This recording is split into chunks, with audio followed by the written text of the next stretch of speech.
देखो बच्चों, आज जो तुम सब यहाँ हो, इसका मतलब ये नहीं कि तुमने कोई गलत काम किया है या फिर तुमने कोई कानून तोड़ा है। छोटी सी गलती की वजह से तुम्हें यहाँ आना पड़ा, इसे जेल मत समझना पढ़ाई करने हॉस्टल आए हो।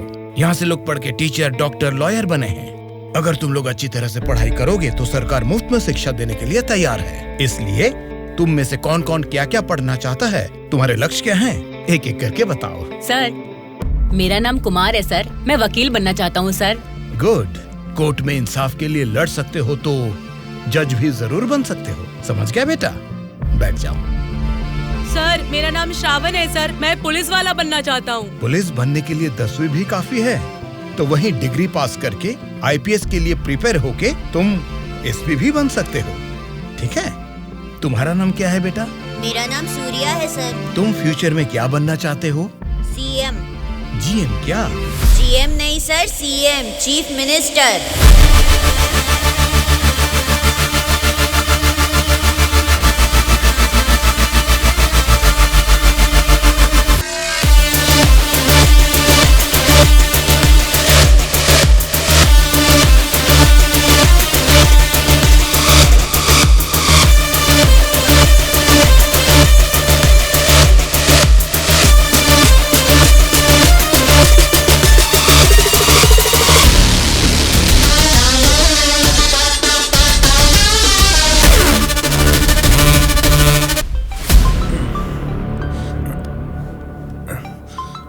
ऑफिस से तो नहीं है। हेलो, क्या बात है सुब्बा राजू, आधी रात को मीटिंग क्यों बुलाया है? अरे आपको पता नहीं क्या, 10 दिन में इलेक्शंस का रिजल्ट्स है। सर्वे या कुछ तो आया होगा, उसे देख के मैडम को थोड़ा टेंशन आ गया होगा। वही बात है ना? वजह यही होगी सर, और क्या होगा। आधी रात को अचानक मीटिंग रख के आप सबको यहाँ बुलाने के लिए मुझे माफ कीजिए। कोई बात नहीं मैडम, आपके लिए, अपने पार्टी के लिए इतनी तकलीफ तो ले सकते हैं। वैसे इस मीटिंग में क्यों बुलाया हमें मैडम? क्योंकि सभी वोटिंग सर्वेस चेक किए गए हैं। सर्वे में ये पता चला है कि पूरे राज्य की 175 असेंबली सीटों में इस बार सत्ता वाली पार्टी को 40% और विपक्ष की पार्टी को 42% सीट्स मिलने की संभावना है और बचे हुए असेंबली सीटों में इंडिपेंडेंट कैंडिडेट्स के जीतने की आशंका है। इसीलिए इस बार हमारी पार्टी को सरकार बनाने के लिए 10 सीटें हर हाल में चाहिए। इन 10 सीटों को हमें पक्का करना होगा। इसीलिए पूरे राज्य में जितने भी जीतने वाले इंडिपेंडेंट कैंडिडेट्स खड़े होंगे उन सबको हमारी पार्टी में शामिल करना होगा, तभी हम सरकार बना पाएंगे। अब हम सबको क्या करना होगा मैडम? आपके एक इशारे पे आपके लिए काम करने के लिए आपके पीछे 100 लोग हैं जो कुछ भी कर सकते हैं। उनको ठुकरा के इतनी भारी बारिश में अगर आप मुझे ढूंढते हुए आए हैं तो मैं समझ सकता हूँ मैटर कितना सीरियस है। बोलिए बादशाह आपके लिए क्या कर सकता है? राज्य भर में जीतने वाले उन इंडिपेंडेंट कैंडिडेट्स के ऊपर हमें जल्द से जल्द ग्राउंड लेवल पर काम शुरू करना होगा। विपक्षी पार्टी कोशिश करे उससे पहले हमें ही उनको खरीदने की कोशिश करनी है। आज इस उम्र में भी इतने सालों से मैं एक विपक्ष की पार्टी ही चला रही हूँ बादशाह। इसीलिए चाहे कुछ भी हो जाए सरकार तो हमारी ही बननी चाहिए बादशाह। आपकी बात सही है मैडम, लेकिन इस दरमियान सरकारी पार्टी से मिला हुआ वो गुंडा दुर्गा हमारी तरफ आने वाले इंडिपेंडेंट्स को अपनी तरफ नहीं खींचेगा, इसकी क्या गारंटी है? काटने वाले कुत्ते को बांध के रखते हैं, इसीलिए इस बार उसके ऊपर नॉन बेलेबल केसेस लगवाकर उसे जेल में बंद रखा है। इसका मतलब हमारे लिए कोई खतरे की बात नहीं है ना मैडम? इस काम को अंजाम देने के लिए तुम्हें एक काम करना होगा। क्या करना है बोलिए मैडम। सेंट्रल जेल में एक कैदी है।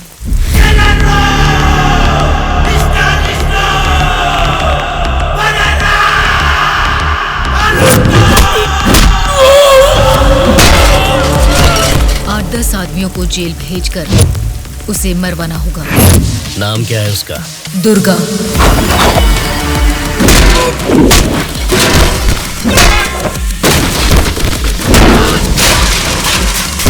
He is the most dangerous animal.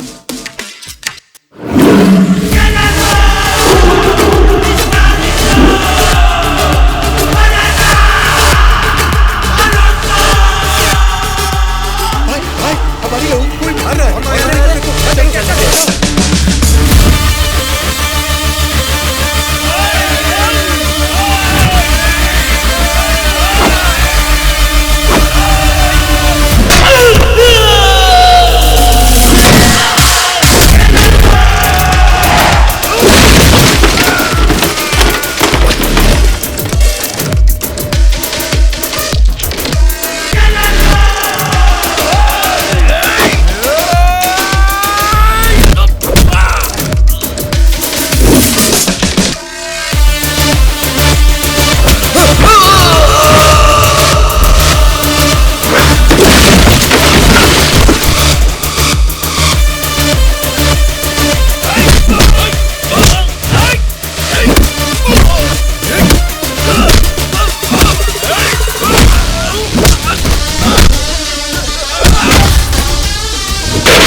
is here to break it all. Make his own rules, make it fall. You gotta be the change you wanna see.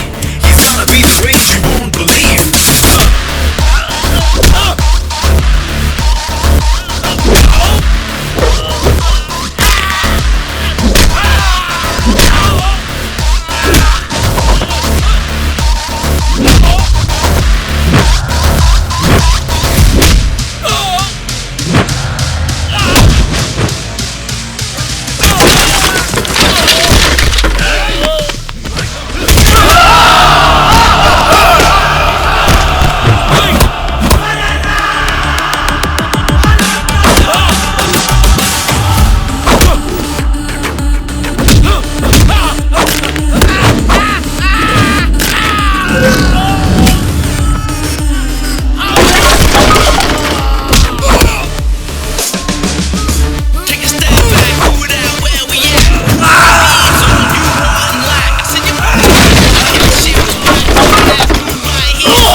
आप उसे मुझ पे छोड़ दीजिए मैडम, मैं देख लूंगा। ये जेल है, कोई पबजी खेलने का ग्राउंड नहीं, समझ गया? बोल क्यों नहीं रहा है? क्यों मारा उन लोगों को? नजरें नीची करो। कायदे में रहोगे तो फायदे में रहोगे मुन्ना, नहीं तो मेरे बारे में तुम जानता नहीं हो, सीधे तिहाड़ जेल में फेंक दूंगा। ए, तुम लोग क्या देख रहे हो? इसे ले जाके सेल में डाल दो। जेलर साहब। क्या हुआ बादशाह, बात क्या है? मैं अपने 10 छोकरों को आपके जेल भेज रहा हूँ। इस बार किसे टपकाना है? दुर्गा नाम है उसका।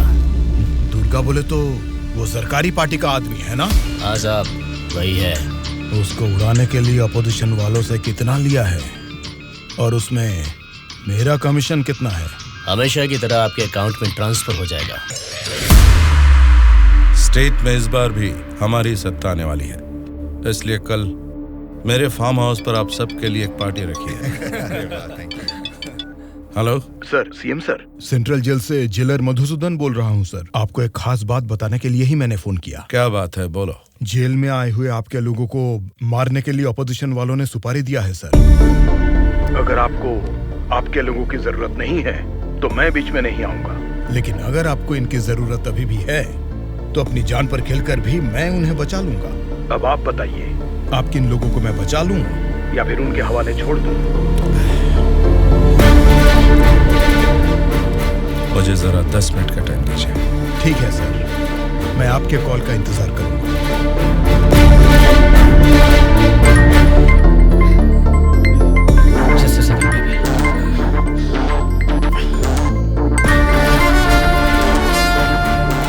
हेलो मामा, बोलिए। जेल में दुर्गा को उड़ाने के लिए ऑपोजिशन वाले प्लान कर रहे हैं। वो अभी भी हमारे लिए कोई काम का है क्या? अरे मामा, अब पूरा काम उसी के हाथ में है मामा। अगर हाथ पर हाथ धरे बैठे रहे तो वो पार्टी फिर से सत्ता में आ जाएगी, तो फिर वो हमारे किस काम का रहेगा? इस बार जैसा आप सोच रहे हैं, सत्ता हमारे हाथ में नहीं है मामा। 70% उन्हीं के फेवर में है। ये बात तुझे कैसे पता? इलेक्शन सर्वे रिपोर्ट्स में वो हमसे ज्यादा स्ट्रॉन्ग है मामा। अगर वोट्स काउंटिंग में भी वो हमसे आगे निकले तो हमें कुछ और एमएलएस की जरूरत पड़ेगी मामा।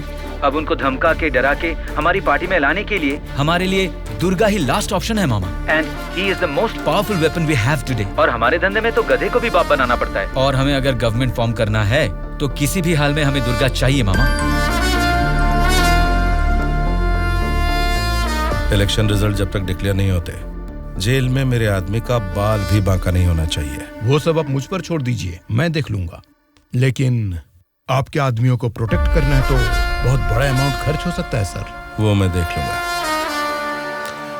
सर, मेरा एक छोटा सा डाउट है सर। क्या डाउट है? आपने दुर्गा को मरवाने के लिए पैसे लिए थे ना, अब बचाने के लिए पैसे ले रहे हैं। ये बात मेरे पल्ले नहीं पड़ी सर, मुझे थोड़ा कंफ्यूजन हो रहा है। पागल कहीं। इसी को अंग्रेजी में पॉलिटिक्स बोलते हैं और हमारी भाषा में बोलते हैं राजनीति, समझे?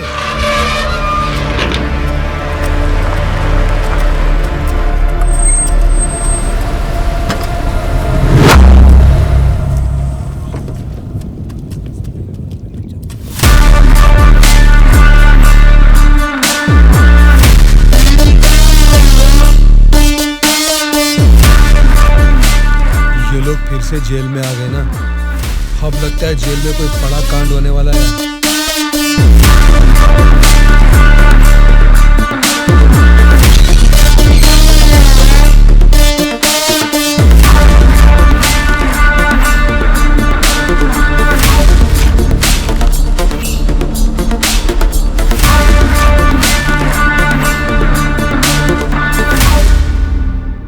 उसे कब मारने का सोचा है? हो सके तो आज ही।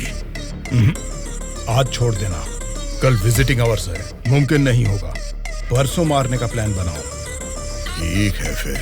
लेकिन एक बात अच्छी तरह से समझ लो, दुर्गा को मारने के लिए मैं तुम लोगों को आधे घंटे का टाइम दे सकता हूँ। आधे घंटे में ही काम निपटाना होगा, और अगर नहीं मार सके तो उसे दोबारा मारने का मौका नहीं मिलेगा। जाओ।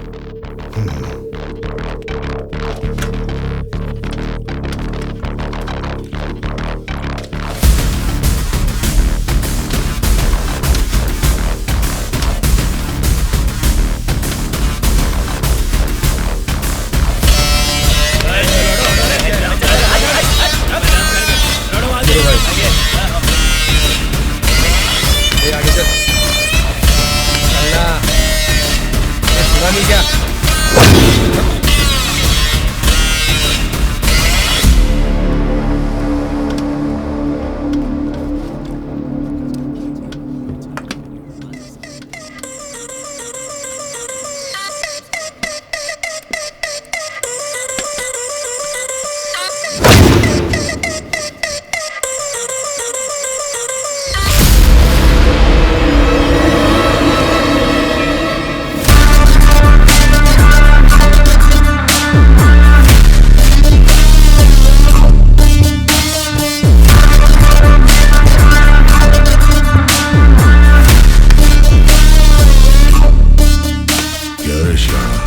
तभी मेरे आदमी को घूर के देख रहा था ना, अब मुझे भी देख ले एक बार।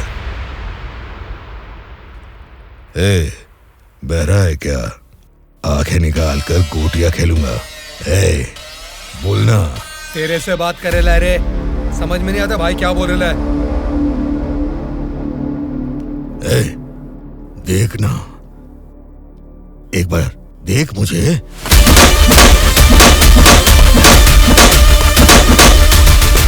मेरे बारे में तुम जानते नहीं हो, सीधे तिहाड़ जेल में फेंक दूंगा।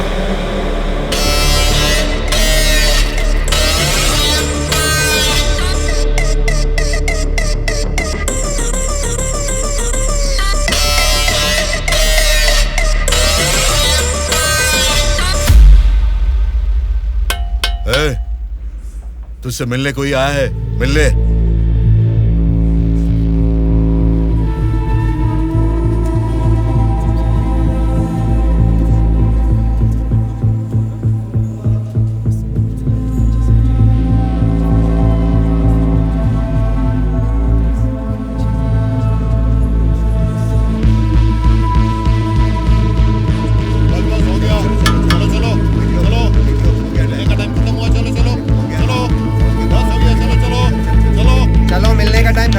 चलो निकलो यहाँ से, चलो टाइम हो गया।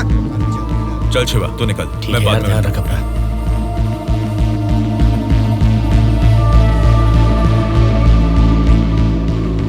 शिवा, भावना कैसी है? देखा, अभी याद आई ना तुझे उसकी? मुझे लगा तू भूल गया था।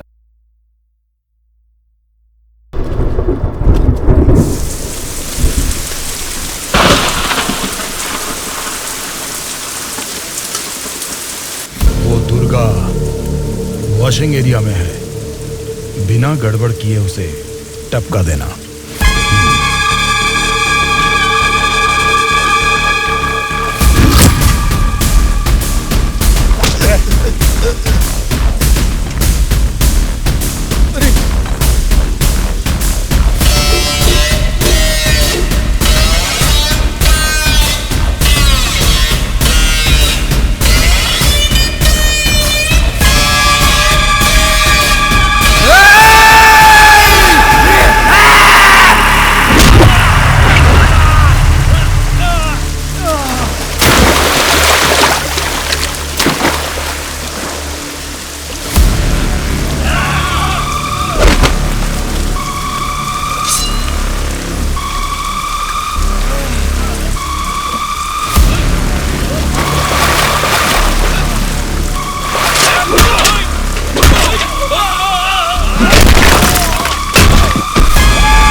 इनको इनके सेल में डाल दो।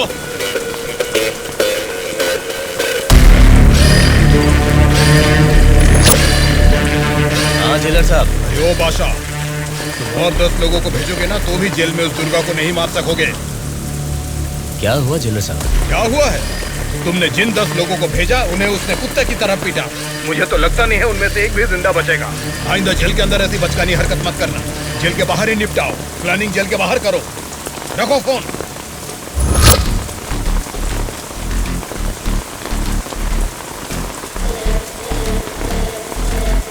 आपने जो यकीन मेरे ऊपर किया था मैं उससे निभा नहीं पाया मैडम।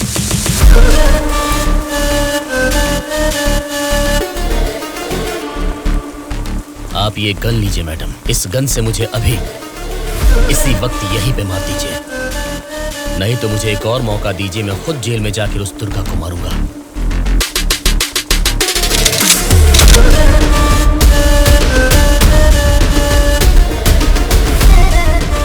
अगले हफ्ते इलेक्शन के रिजल्ट आने वाले हैं। अगर रिजल्ट मेरी फेवर में नहीं आए तब बताऊंगी कि तुम्हें किसको मारना है।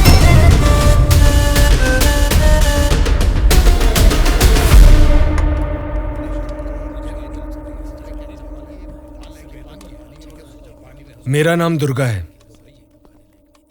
सूर्या। कल मुझे बचाने के लिए थैंक्स।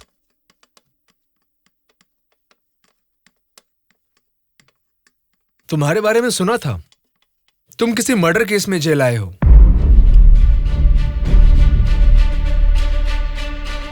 सूर्या, अगर तुम मेरे साथ काम करना चाहते हो तो कहो, मैं तुम्हें इस जेल से बाहर निकाल सकता हूं और तुम्हारे ऊपर जितने केसेस हैं वो सब मिटा सकता हूं। वो कैसे?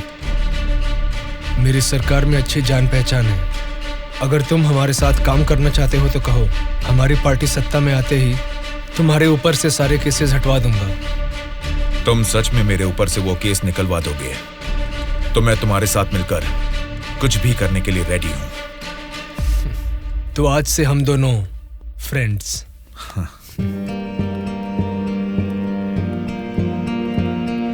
अच्छा, उस दिन वो लोग तुम्हें मारना क्यों चाह रहे थे? ऑपोजिशन वाले तो मुझे कई दिनों से मारने की कोशिश कर रहे थे, क्योंकि उन्हें इस बार जेल में मौका मिल गया, इसीलिए वो मुझे मारने आ गए।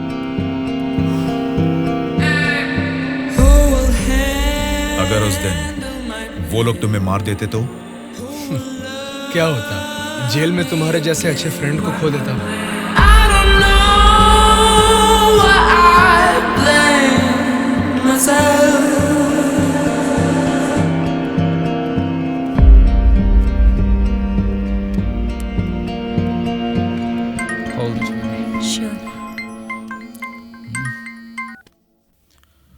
हेलो, मैं दुर्गा बोल रहा हूँ। बोलो दुर्गा। यहाँ जेल में मैं एक आदमी से मिला, किसी छोटे मोटे मर्डर केस में अंदर आया है, लेकिन उसकी हिम्मत अलग ही लेवल की है भाई। वो तो ठीक है, लेकिन क्या वो हमारे काम आएगा? बेशक वो हमारे काम आएगा भाई।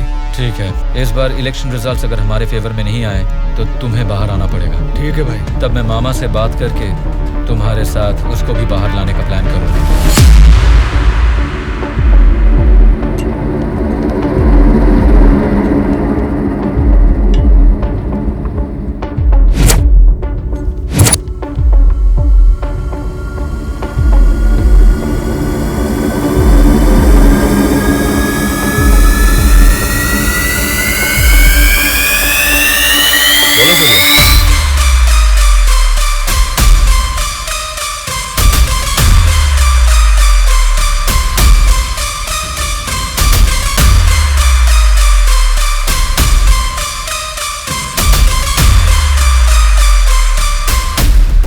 देखो सूर्या, ये सोसाइटी नहीं बदलेगी, ना ही जनता।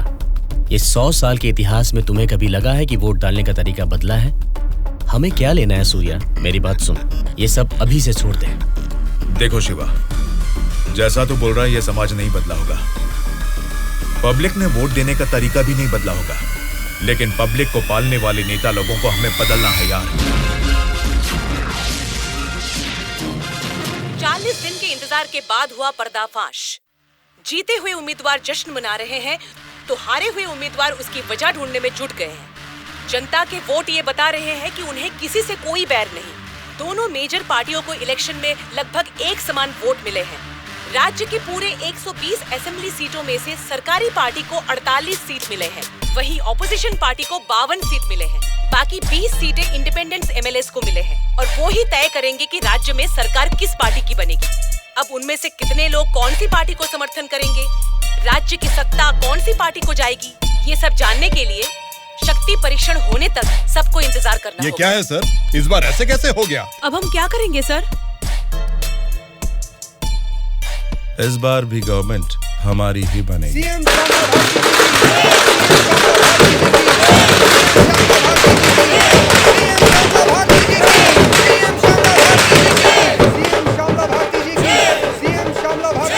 मैडम, इस बार सरकारी पार्टी से आपकी पार्टी लीड में है, इस बार में आपका क्या कहना है?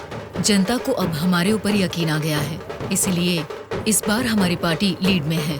Thank you. श्यामला भारती जी की, सीएम श्यामला भारती जी की, सीएम श्यामला भारती जी की, सीएम श्यामला भारती जी की, सीएम श्यामला भारती जी की, सीएम श्यामला भारती जी की, सीएम श्यामला भारती जी की, सीएम श्यामला भारती जी की।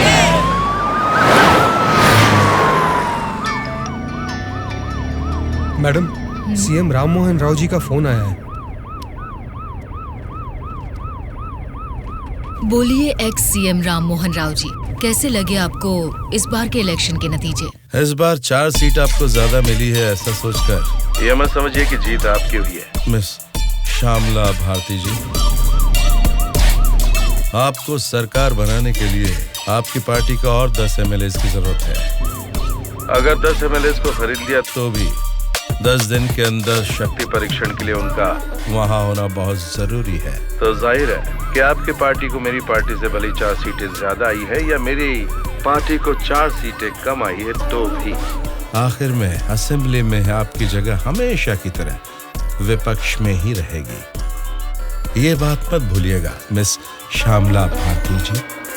ठीक है राम मोहन राव जी, इस बार संसद में हम विपक्ष में रहेंगे या आप विपक्ष में रहेंगे, देखते हैं। Good luck.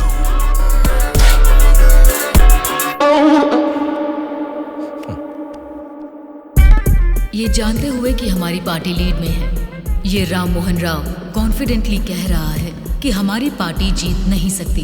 इससे ये साफ पता चलता है कि हमारी पीठ पीछे साजिश हो रही है। हम एक लीडिंग पार्टी है, हमें हमारी पार्टी को सत्ता में लाने के लिए उन 20 इंडिपेंडेंट्स को हमारी पार्टी में लाने का कोई ना कोई तरीका ढूंढना होगा। हमें उन 20 लोगों को जल्द खरीदना होगा मैडम, और उसका केवल एक ही रास्ता है। कौन सा रास्ता? अनंतगिरी में 20 साल से ना हारने वाले कल्याण प्रसाद को हमें सबसे पहले खरीदना होगा मैडम। उसी को क्यों?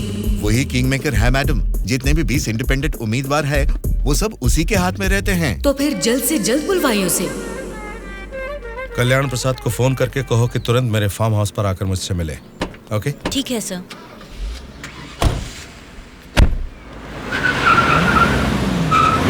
लगता है सब लोग आ गए हैं, तेरी वजह से ही लेट है। हाँ रुको रुको। नमस्कार मैडम।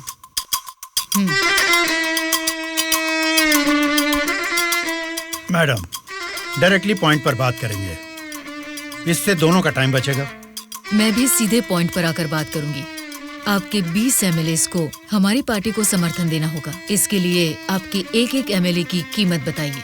एक एक एमएलए ने अपने मतदान क्षेत्र में जीतने के लिए तकरीबन 50 करोड़ रुपए खर्च किए हैं। एक एक एमएलए को 100 करोड़ दे दीजिए। क्या मतलब? एक एक एमएलए को 100 करोड़? मतलब इसके हिसाब से 20 एमएलए को 2000 करोड़? हाँ मैडम।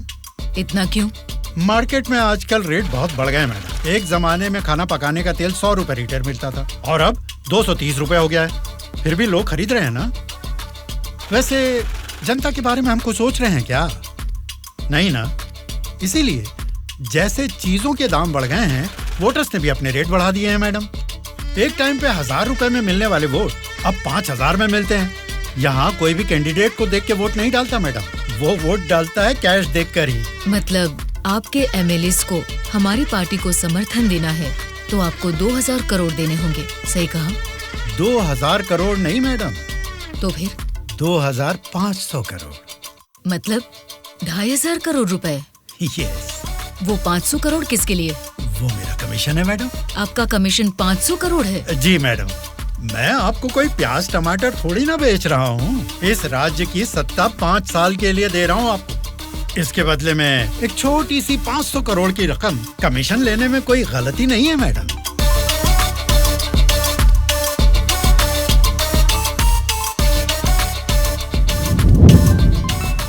सत्ताधारी पार्टी का फोन। अगर मेरा प्रपोजल आपको जमता है तो फोन काट दूंगा, और नहीं तो इस बार फिर से उन्हीं की सरकार बनेगी। सोच लीजिए। सर, कल्याण प्रसाद जी मेरा कॉल कट कर रहे हैं सर। फिर से ट्राई करो। Okay sir.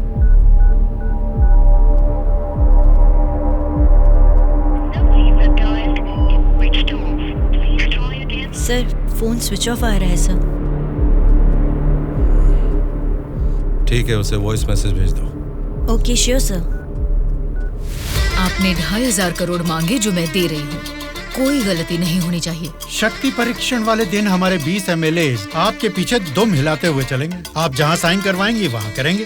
अब आप सीएम पद की शपथ लेने के लिए तैयारी कीजिए मैडम। लेकिन उसके पहले हमें एक काम करना है। वो क्या है मैडम?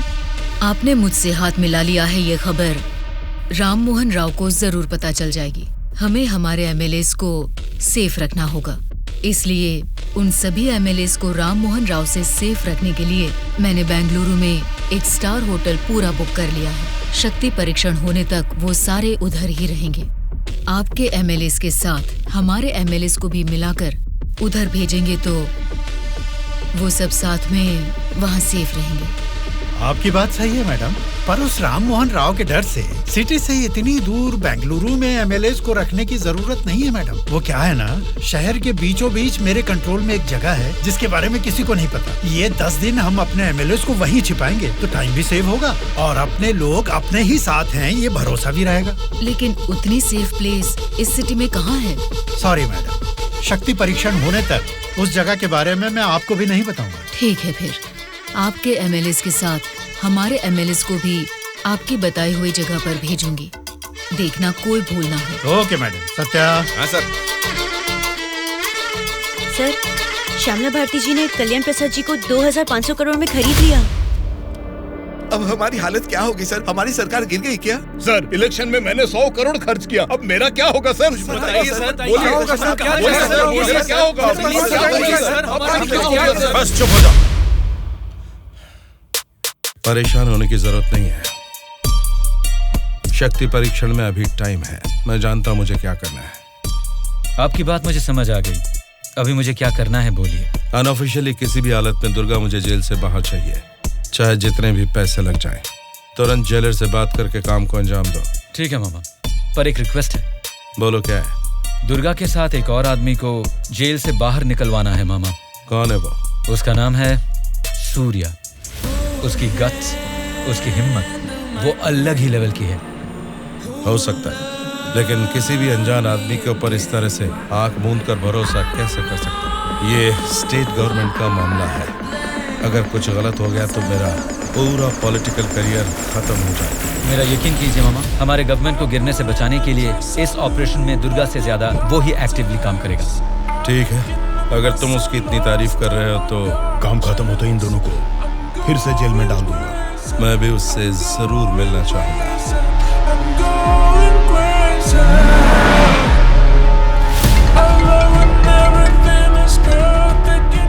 हेलो मैडम, मुझे आपको एक इन्फॉर्मेशन देनी है।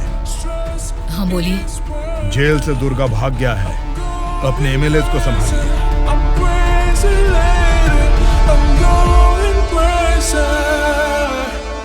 इनको अभी छोड़ के आपने वो पार्टी को इन्फॉर्मेशन क्यों दे दिया सर? वो लोग आपस में लड़के मरेंगे तो ही ना हम जैसे लोग सेफ रहेंगे।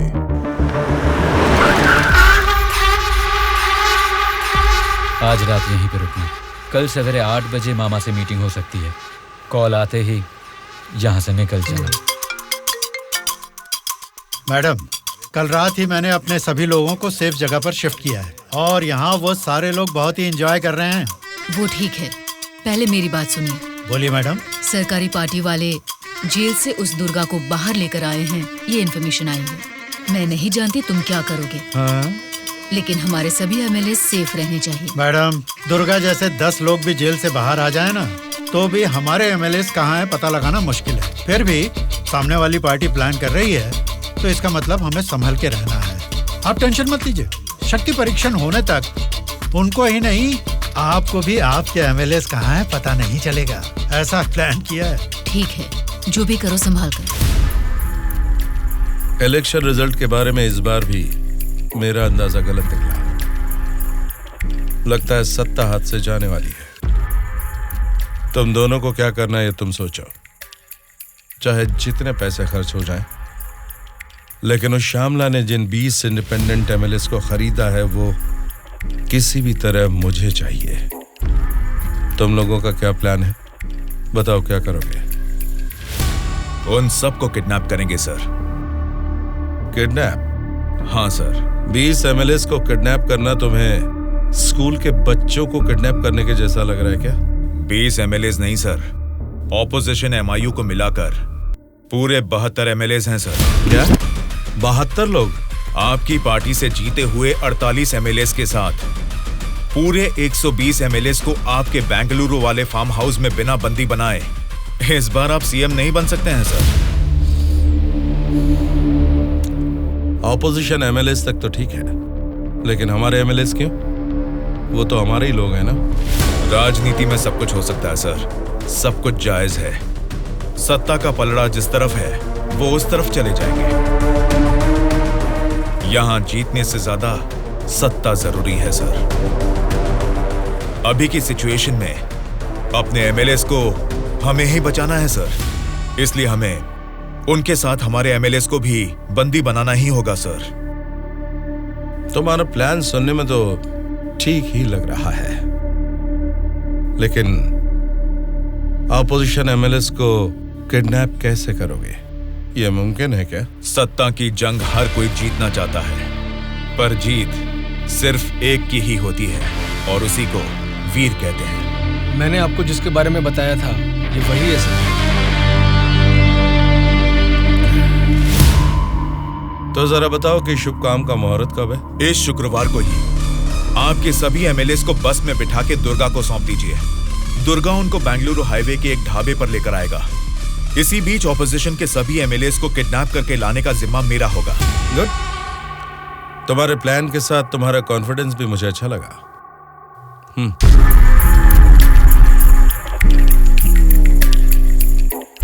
इस बैग में 2 करोड़ है, इसे सिर्फ एडवांस ही समझो। जैसा सोचा है, अगर काम वैसा ही हुआ तो तुम्हारे ऊपर जितने भी केस हैं उनको हटाने के साथ ही इस तरह के कई बैग्स तुम्हें मिलेंगे। इस बार भी आप ही सीएम पद की शपथ लेंगे, उसके लिए तैयार रहिए।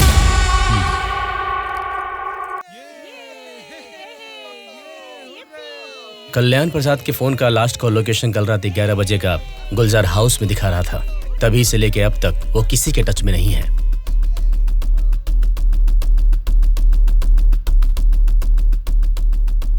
तो फिर वो पक्का गुलजार हाउस में ही है। हाँ बोलो। मैडम, आपके लिए एक बैड न्यूज है। गुलजार हाउस में ठहरे हुए आपके सभी एमएलएस को सत्ता वाली पार्टी के लोग किडनैप करने की कोशिश कर रहे हैं। आप फौरन उनको वहां से कहीं और शिफ्ट करवाइए, नहीं तो सीएम नहीं बन पाएंगी। लेकिन तुम कौन हो? आपका हितैषी हूं।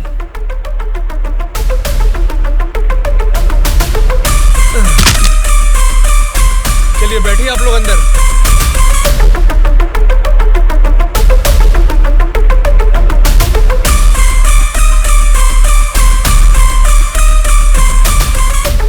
बोलिए मैडम। कहाँ हैं आप? मैं नहीं बता सकता। मैं सीरियसली कुछ पूछ रही हूँ, उसका सीधा जवाब दीजिए। मैं भी सीरियसली ही बोल रहा हूँ मैडम, नहीं बता सकता। आप सब गुलजार हाउस में हैं, ये बात मैं अच्छी तरह से जानती हूँ। वो कैसे मैडम? गूगल मैप पे भी सर्च करने पर इस जगह के बारे में किसी को पता नहीं चलता। सिर्फ मुझे ही नहीं बल्कि सरकारी पार्टी वालों को भी पता है कि आप सब कहाँ छुपे हो। अब क्या करें मैडम? उनके वहाँ पहुँचने से पहले निकलो वहाँ से और अपने साथ सभी एमएलएस को वहाँ से शिफ्ट कर दो। लेकिन अभी के अभी इतने एमएलएस को कहाँ शिफ्ट करेंगे मैडम? मैं बस भेज रही हूँ, मेरे बेंगलोर वाले रिसोर्ट में शिफ्ट हो जाओ। समझ गए तुम? समझ गया।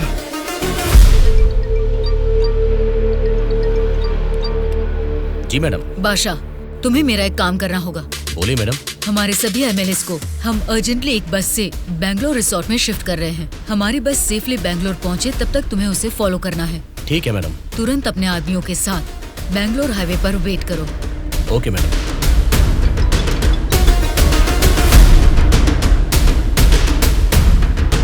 हेलो मैडम, मैं ट्रैवल एजेंसी का बस ड्राइवर बोल रहा हूँ मैडम। कहाँ पहुँचे तुम? मैं बिल्कुल सही लोकेशन में पहुँच गया हूँ मैडम। ठीक है, हमारे लोग वहाँ आएंगे, वेट करो। ठीक है मैडम।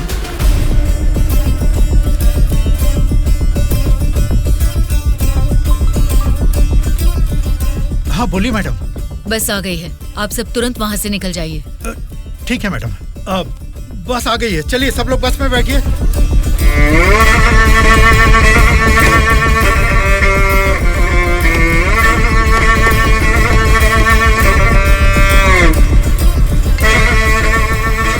मैडम, सब लोग बस पे चढ़ गए मैडम। अभी निकल सकते हैं क्या मैडम? Okay madam. बोलो सूर्या। दुर्गा, हमारा प्लान सक्सेस हुआ। अब सभी एमएलएस मेरे कब्जे में हैं। तुम हाईवे के ढाबे पे वेट करो, मैं भी पहुंचता हूँ। ओके। क्या रे, कुछ पता? बोली मैडम। बस निकल गई है और थोड़ी ही देर में बेंगलोर हाईवे एंटर करेगी। अगर कोई भी हमारी बस को फॉलो करता हुआ दिखे तो उसे वहीं मार देना।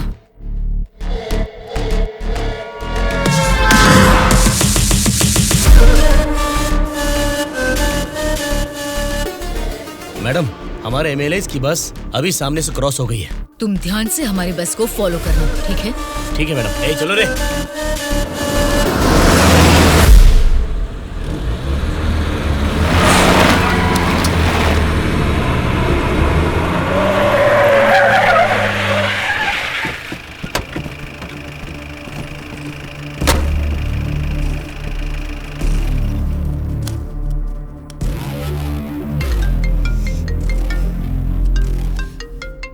बोलो बादशाह। हाँ मैडम, अभी हमारी बस हाईवे के बाजू में एक ढाबा के पास रुकी हुई है। नाइट जर्नी है ना बादशाह, चाय कॉफी पीने के लिए रुके होंगे। अब इतना भी फोन करके बताओगे? मैडम मैडम, अब क्या हुआ बादशाह? हमारे बस के पीछे ही एक और बस आके रुकी है। और एक बस? हाँ मैडम, देखने में तो सरकारी पार्टी की एमएलए की बस लग रही है। क्या सरकारी पार्टी के एमएलए की बस? हाँ मैडम, पक्का उन्हीं लोगों की बस है मैडम। सच में? लेकिन उनकी बस वहाँ क्यों आई है? पता नहीं चल रहा मैडम। जैसे हम अपने एमएलए को बैंगलोर भेज रहे हैं, वैसे ही वो अपने एमएलए को शायद किसी सेफ जगह पर भेज रहे होंगे। हो सकता है, फिर भी दोनों बस एक ही जगह पर एक ही समय पर ये कैसे हो सकता है? तुम एक काम करो बादशाह, हमारे एमएलए की बस वहाँ से सुरक्षित निकल जाए, तब तक उनकी बस पर तुम कड़ी नजर रखना। ठीक है मैडम।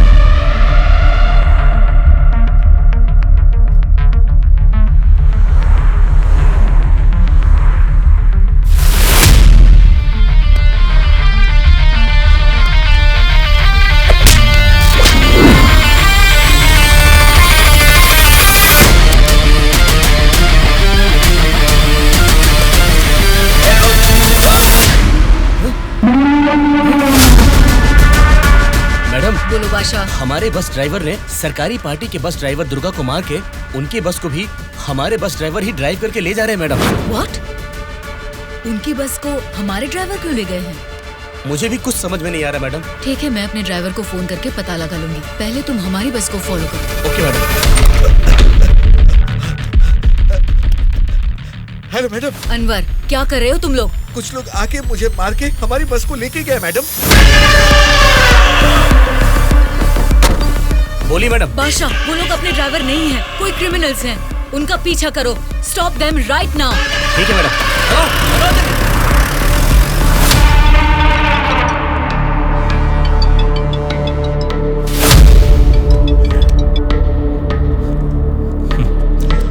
बोलिए श्यामला जी, इस वक्त कैसे याद किया?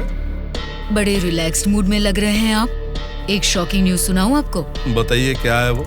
अभी तक मैंने सोचा कि संसद में आपके और मेरे बीच में स्पर्धा है, लेकिन हमारी इस स्पर्धा में किसी तीसरे ने एंट्री ली है। उसने क्या किया है, अगर ये आपको बताऊंगी तो बहुत बड़ा झटका लगेगा। वो तीसरा कौन है और उसने क्या किया है, ये आप बताएंगी, तभी तो पता चलेगा कि मुझे बड़ा झटका लगेगा या नहीं। जेल में से आपने एक जानवर को बाहर निकलवाया मिस्टर राव। उस जानवर को मारकर उस तीसरे ने हमारे एमएलए के साथ आपके एमएलए को भी किडनैप करके वहाँ से भाग गया है मिस्टर राव। अगर मुझे पता चला कि उस तीसरे और आपके बीच में कुछ कनेक्शन है, तो मेरी एक बात याद रखना, आपका पॉलिटिकल करियर मैं पूरी तरह से बर्बाद कर दूंगी मिस्टर राम मोहन राव।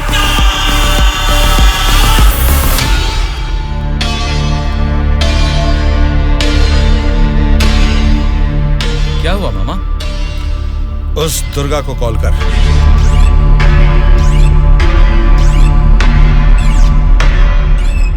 वो फोन नहीं उठा रहा है। उसके फ्रेंड को कॉल कर।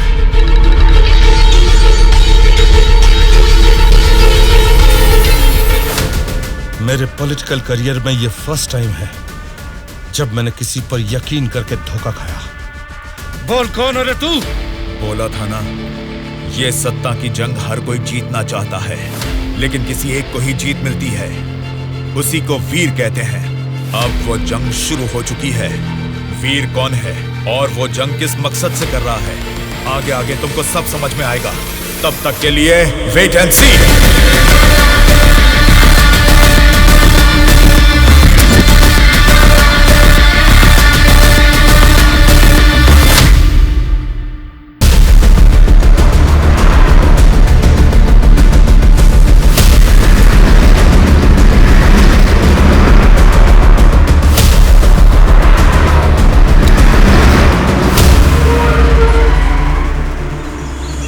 कौन सी जगह है? बेंगलुरु रिसोर्ट बोले थे, गलती से किसी और रूट में तो नहीं आ गए? घना जंगल लग रहा है ये तो।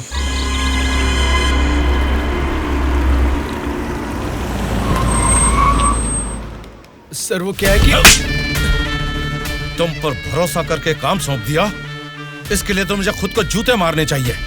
अपना ये चेहरा फिर मुझे कभी मत दिखाना। पता नहीं कहां से एक अनजान आदमी को लाकर मेरे सर पर बैठा दिया। अब देखो उसने क्या किया है। सॉरी मामा। मर जाओ जाकर। उस डीजीपी को फोन करके फार्म हाउस में आने के लिए कहो। ओके मामा। क्या रे, हमारी पार्टी ज्वाइन करने के लिए इस जंगल में आ गए तुम लोग? अरे जब लीड में हम हैं तो तुम्हारी पार्टी में आने की नौबत क्यों आएगी हमें? लीड में हम हैं बोलकर तुम सब लोग हमारी पार्टी में आ गए। देख लो, कुछ अकल है कि नहीं? वाली लीड नहीं, जीतने वाली भी अपनी ही पार्टी है। रुक जाओ, क्या है ये? इतना शोर कर रहे हो? आपस में लड़के कुछ नहीं मिलने वाला। हमें कुछ भी बोलिए, लेकिन हमारी पार्टी को कुछ मत बोलना। समझ गए? जरा सामने आओ और अपनी पार्टी की ताकत दिखाओ।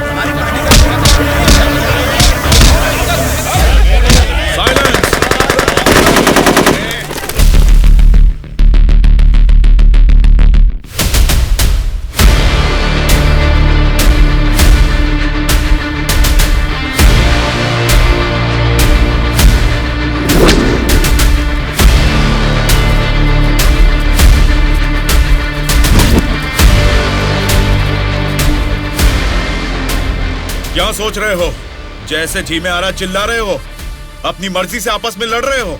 ये तुम्हारी असेंबली नहीं है, ये जंगल है।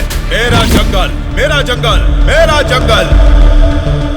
यहाँ कोई स्पीकर नहीं होगा, माइक नहीं होगा, ना ही वॉकआउट होगा।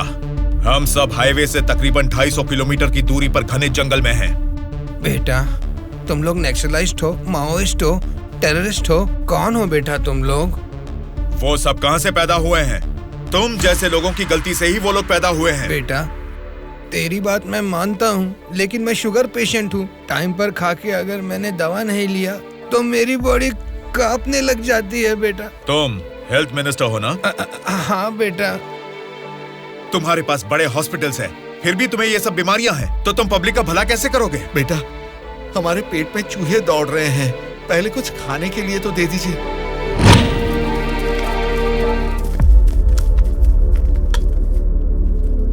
ये क्या खाना है? ये तो जेल के खाने से भी बदतर है। क्यों रे? तेरी राशन की दुकान में यही चावल तो बिकता है, फिर वो लोग कैसे खाते होंगे, कभी सोचा है?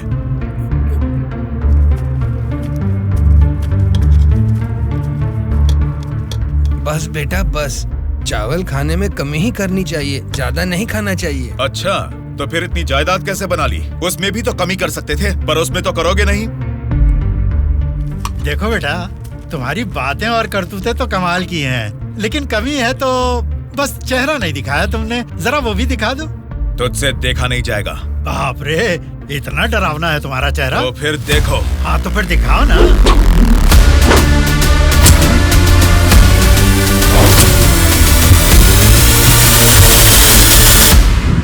हमारी जिंदगी को लक्ष्य देता है ये महाविद्यालय, हमारे भविष्य को भी रचता है ये विद्यालय। स्वामी विवेकानंद ने कहा था कि देश का भविष्य युवा पीढ़ी के हाथों में है, लेकिन युवा होने के नाते हम क्या कर रहे हैं? देश के भविष्य से मुझे क्या करना है, ऐसा बोलकर हम खुद ही को स्वार्थी बनाते जा रहे हैं। मतलब हमारा पढ़ाई करना, नौकरी करना स्वार्थ है क्या? प्रॉब्लम पढ़ाई के बारे में या जॉब के बारे में नहीं है बेटा, तो फिर देश के भविष्य के बारे में ना सोचना ही प्रॉब्लम है। इसीलिए तो हर 5 साल में हम वोटिंग करके नेता लोगों को चुनते हैं। ये सब काम तो उनका है। वही तो हम लोगों की गलती है, वोट देते हैं और भूल जाते हैं। एक स्टूडेंट की हैसियत से फैसला करना आपके हाथ में नहीं है, लेकिन बेहतर समाज का निर्माण करने का सामर्थ्य आप में है। उन लोगों को खड़ा करके पूछने का हक भी आपको है। जब आप लोग ऐसा करेंगे, तब स्वामी विवेकानंद की बात सच होगी कि देश का भविष्य युवाओं के हाथों में है। जाल खरीदने के लिए पैसे देंगे, नाव खरीदने के लिए लोन देंगे। तुमसे यही वादा इलेक्शन से पहले किया गया था ना, लेकिन अब सत्ता में आकर 4 साल होने के बाद भी एक भी वादा पूरा नहीं किया। इसको आप कब तक सहेंगे और कितने दिन भुगतेंगे? इन एमएलए को जीतने दीजिए और सवाल कीजिए।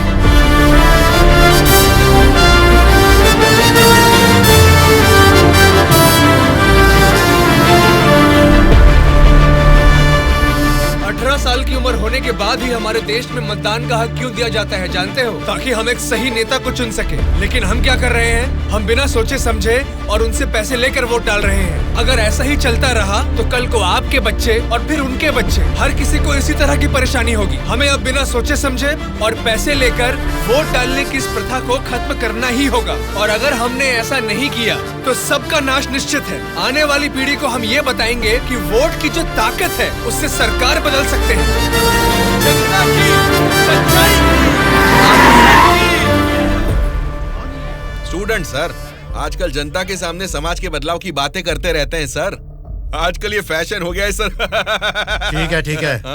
उसके भाषण की वजह से अपनी इमेज डैमेज नहीं होनी चाहिए। सर, हमें उनकी परवाह नहीं करनी चाहिए। वो लोग कुछ प्रॉब्लम नहीं करेंगे सर। अपने किसी आदमी को बोलो इन पर जरा नजर बनाए रखे। Okay sir. दिल्ली से आते ही इनके बारे में कुछ करेंगे। क्या बताऊं बेटा, इस गांव की समस्या वैसे की वैसी ही है। हमारी समस्याओं को सुनने के लिए कोई वार्ड मेंबर नहीं आता है। सरपंच को तो देखा ही नहीं, कॉर्पोरेटर काम नहीं करता, और एमएलए के लिए क्या बताऊं, 4 साल पहले हमने उनको जिताया, वो तो ऐसे गायब हुए जैसे गधे के सर से सिंह। उनसे मिलने जाऊं तो लात मार के भगा देते हैं।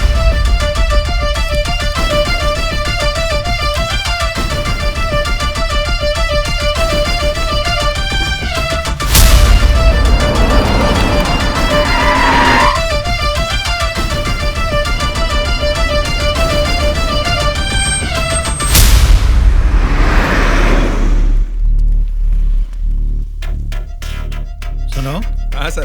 हम बगल वाली स्टेट में गए थे ना? हाँ सर। तो ये यूएस गए थे, ऐसा फ्लेक्सी क्यों लगा है? हाँ सर। चलो लगे रहने दो सर। फोटो अच्छी है। लगाया किसने इसको? और कौन सर, वो स्टूडेंट्स ही हैं।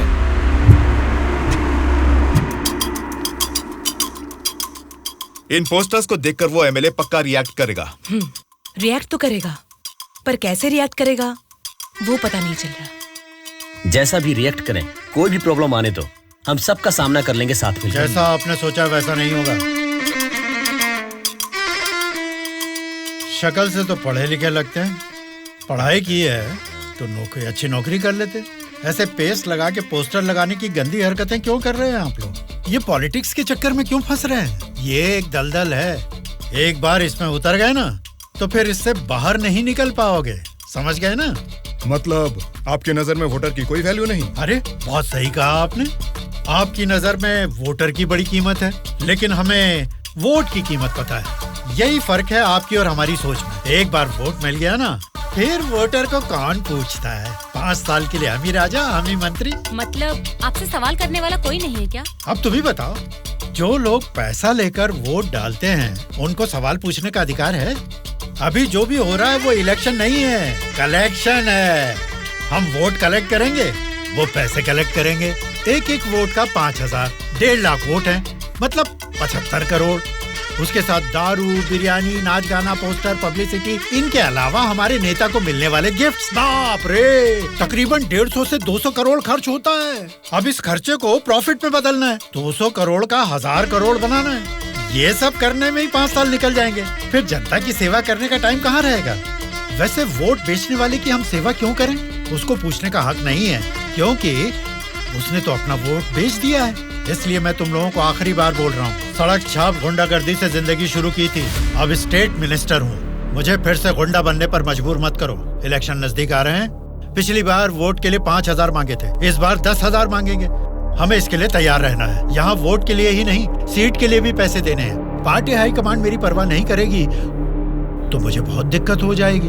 मेरे रास्ते से हट जाइए। इसके बावजूद भी अगर किसी ने रोका तो तुम सबकी डेट ऑफ बर्थ तो अलग अलग है, लेकिन डेट ऑफ डेथ एक हो जाएगी, याद रखना। चलता हूँ। डार्लिंग, डार्लिंग, सब अच्छा ही हुआ है। टी स्टेट का एडवांस दे दिया है। अगले महीने इलेक्शन है, उसके बाद रजिस्ट्री होगी। ऊटी टी स्टेट की तुम ही मालकिन हो। तुम्हारा सर देखो। आपकी नजर में वोटर की बड़ी कीमत है, लेकिन हमें वोट की कीमत पता है। एक बार वोट मिल गया ना, फिर वोटर को कौन पूछता है? 5 साल के लिए हम ही राजा, हम ही मंत्री।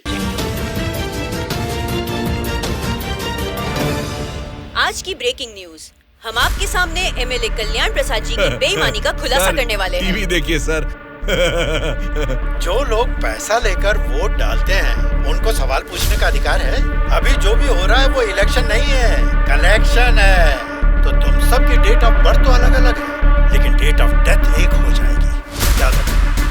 खुद कल्याण प्रसाद जी के मुंह से ये बातें सुनने के बाद उन्हें मिनिस्टर के पद से ही नहीं, बल्कि पार्टी के हाई कमांड ने उन्हें पार्टी से भी सस्पेंड कर दिया है। आपको बिना बताए पद से निकाल दिया, ये तो नाइंसाफी है सर। क्या नाइंसाफी है रे? हाँ, मैं एक बड़ा बदमाश हूँ, ऐसा ही बोलकर इन्होंने वीडियो में मान लिया। सब लफंगे लोगों के ये बड़े नेता हैं। लो खाओ, सब ठूसो।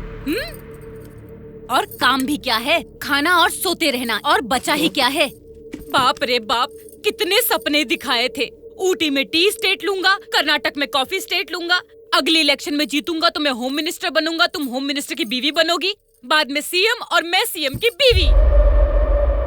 क्यों जी, तुम तो मुझे सीएम की बीवी बनाना चाहते थे, तुम तो खुद ही सीएम नहीं बन पाए। अभी देखो, नालायक की बीवी बनकर बैठी हूँ यहाँ पर। मैं सोच रही थी सीएम की बीवी बनने के लिए क्या करना पड़ेगा। देखते क्या हो जी, बताओ ना क्या करना है। बहुत बोल चुके हो, अब जाओ।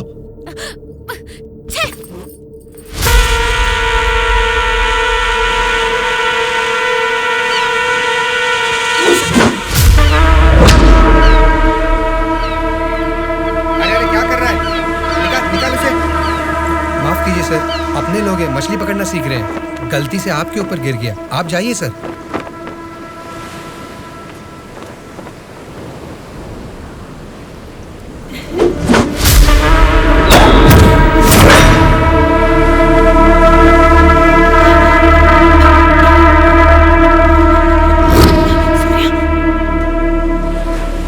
सॉरी सर, मछली पकड़ते समय समुंदर में सब मछलियां तो नहीं पकड़ सकते ना सर।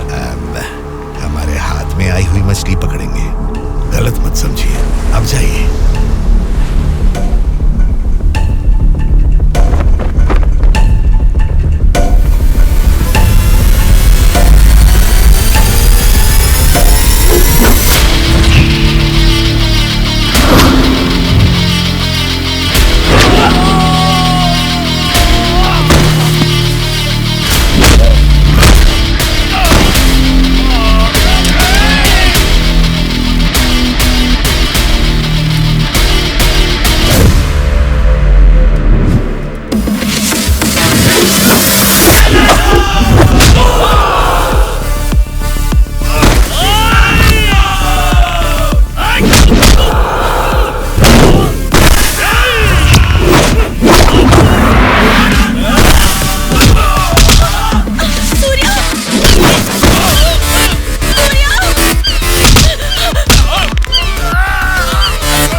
किसने तुम सबको भेजा है?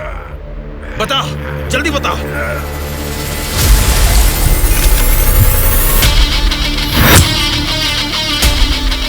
इतना हैरान क्यों है? मरा हुआ आदमी तेरे सामने जिंदा कैसे खड़ा है, यही सोच रहा है ना तू? मुझे मारना तेरे बस की बात नहीं है, ना ही तेरे बाप से हो पाएगा। वोट देना हर एक का हक है, उसे पैसे देकर मत खरीदो। एमएलए एक रिप्रेजेंटेटिव होता है जो लोगों की समस्याओं को सरकार के पास लेकर जाता है, बल्कि ये नहीं कि वो उस क्षेत्र का राजा बनकर बैठे। जस्ट एक कर्मचारी है। तुम सब कुछ भूल गए हो, इसलिए याद दिलाने के लिए पोस्टर्स लगाए, लेकिन तुम तो समझ ही नहीं पाए। अब तक तो तुम्हें ही बदलने के बारे में सोचा था, इस चुनाव क्षेत्र के एमएलए को बदलने के बारे में नहीं। लेकिन अब बदलूंगा। अगले इलेक्शन में चुनाव के लिए रेडी हो जाओ। अब की बार कलेक्शन नहीं, इलेक्शन होगा।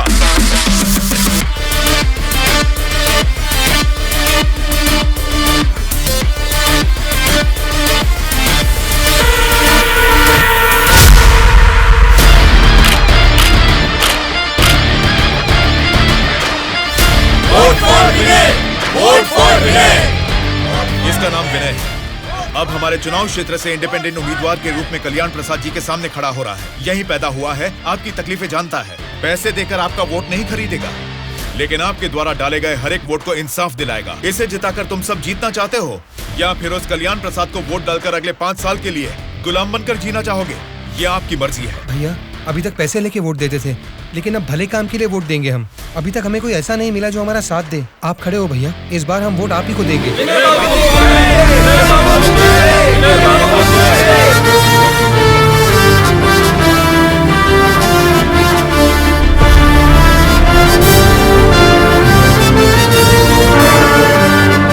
ऐसा क्या?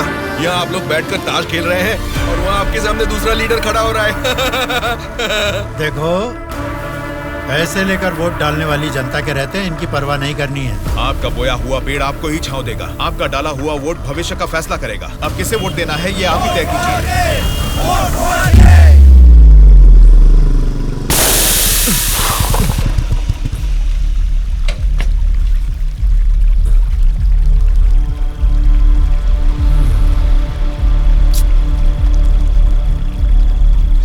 पंचर बना लो, पंचर। क्या बाबू, गाड़ी पंक्चर क्या? हाँ भाई, जरा अर्जेंटली जाना है। आप पंचर बना दोगे? बनाऊंगा ना। आगे जाके ये हमारे गांव का एमएलए बनेगा। पंचर थोड़ा खट से बना रे। तुम्हारे रोज जाने वाले रास्ते में अचानक तुम्हारी गाड़ी पंक्चर हो गई है, फर्क नहीं दिख रहा है क्या? उसके साथ जैसे ही गाड़ी पंक्चर हुई तभी पंक्चर वालों का हाजिर होना अजीब नहीं लग रहा है? वैसे तो इलेक्शन में खड़े होना भी अजीब बात है। आप तो एमएलए बन जाएंगे, असेंबली में चले जाएंगे, अपन तो इधर ही रह जाएगा ना। हम तो गुंडागर्दी ही करेंगे, और करेंगे भी तो क्या होगा? मारना, काटना, जलाना और बलात्कार करना। हम किसको मारेंगे, किसको काटेंगे जानते हैं? तेरे दोस्तों को। तेरे दोस्त सूर्या को बहुत बुरी मौत मारेंगे। बाद में बचेगा कौन जानते हैं आप? आपके साथ घूमती है ना वो गोरी गोरी लड़कियां, जैसे चाहे मजे करेंगे। अय्याशी करके मुंबई रेड लाइट एरिया में जाके बेच देंगे उनको। सोच लेना। चलो रे।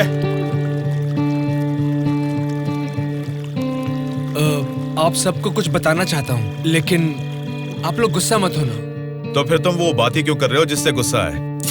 अरे वो बात नहीं है। अरे तो अब बता भी दो ना। मैं ये इलेक्शन नहीं लड़ूंगा। What? सच सच बताओ, क्या तुम्हें किसी ने डराया? ऐसा कुछ नहीं है, मैं ये इलेक्शन नहीं लड़ूंगा बस। तेरी आंखों में मुझे डर दिख रहा है। क्या बात है, बोल। हाँ यार, मैं डर रहा हूँ, तो अब क्या करूँ? अगर जान का डर था तो इस इलेक्शन में खड़ा होने के लिए तैयार क्यों हुआ? कल ही नॉमिनेशन की लास्ट डेट है। कल 3 बजे एमआरओ ऑफिस के पास हम सब तेरा वेट करेंगे। तू कल आ रहा है और नॉमिनेशन भी डालेगा। उल्टा सीधा बोलेगा तो इन सब के बारे में तो नहीं जानता, लेकिन मैं तुझे मारकर समुंदर में फेंक दूंगा। याद रखना, कल शाम को 3 बजे एमआरओ ऑफिस। चलो रे। कल हम तेरे लिए वेट करेंगे।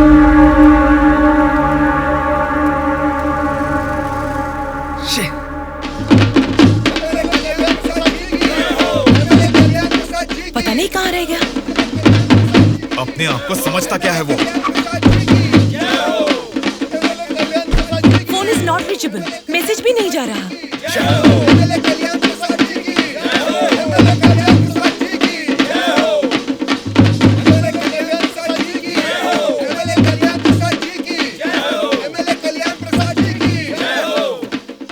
संभाल के रखना, बात के कार्यक्रम में काम आएंगे।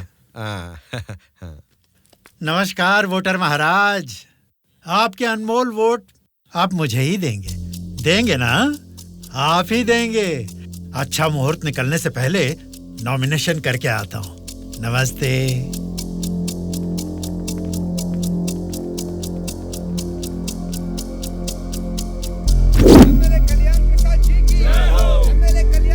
विनय को फिर से कॉल करो। इतना टाइम हो गया, अभी तक नहीं आया।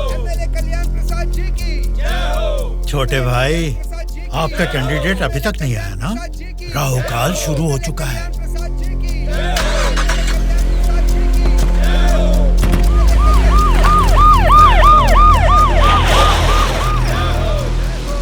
हम तुम्हें अरेस्ट करने आए हैं। हमें चलो बताते हैं।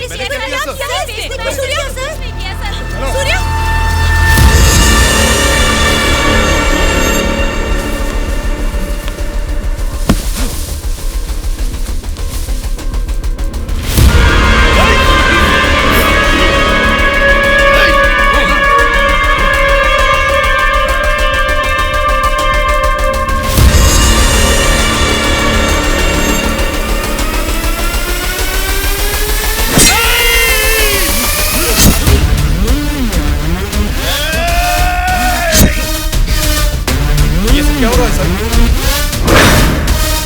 फायर रख अपना।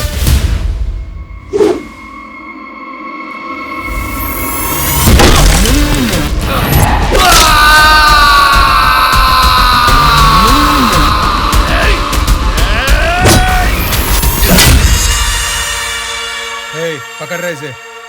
सर ये सब क्या हो रहा है सर? हो रहा है नहीं, जो हुआ है वो बता रहा हूं। पकड़ इसे।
इंस्पेक्टर साहब, छोटे भाई से कुछ बात करनी है। Okay sir.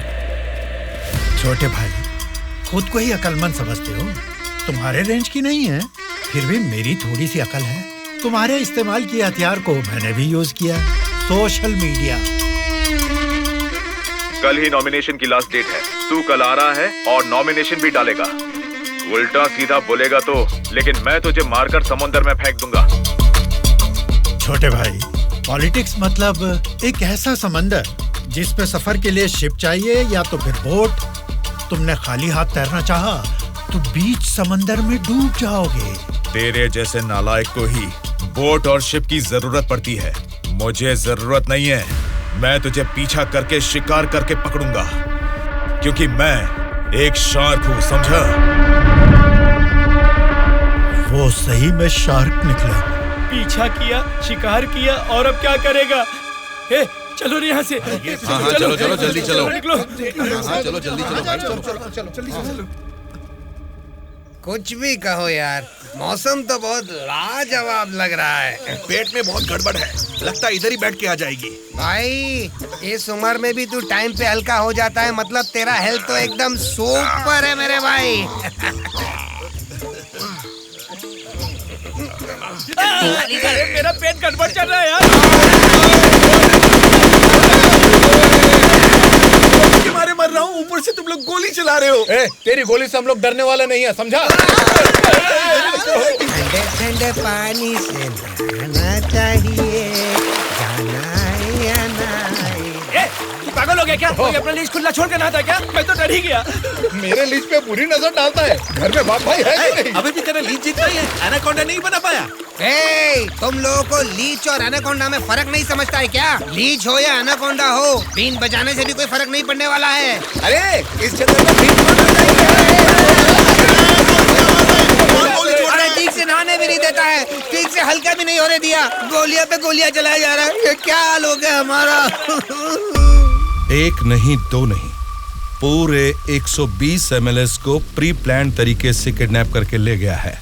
मेरी समझ में नहीं आ रहा क्या करूं। ये सब मैंने किया है, ये बात अगर जनता या मीडिया को पता लगी तो इतने साल की मेहनत से बना मेरा पॉलिटिकल करियर बर्बाद हो जाएगा। आप फिक्र मत कीजिए सर, ये हम पर छोड़ दीजिए। किडनैपर्स से सारे एमएलएस को कैसे सुरक्षित लाना है ये मुझ पर छोड़ दीजिए। किरण सर, ध्रुवा कहाँ है पता करो और तुरंत मेरे ऑफिस में आने के लिए कहो, तुरंत। Okay sir. मैं चलता हूँ सर।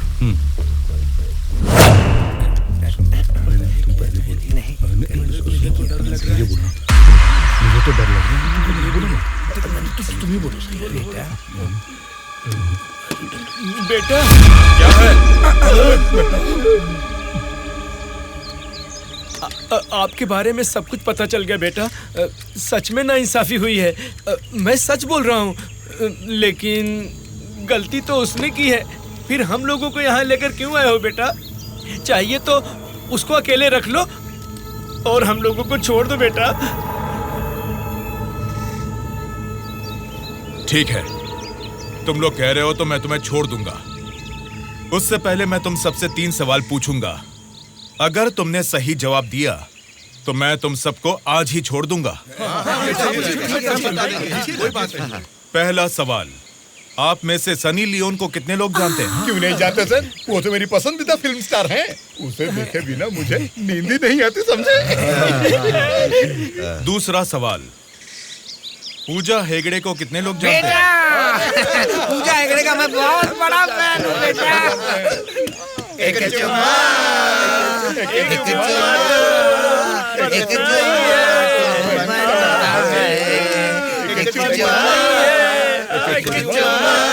बेटा एक दूसरा गाना सुनाता हूँ, सुनो तुम।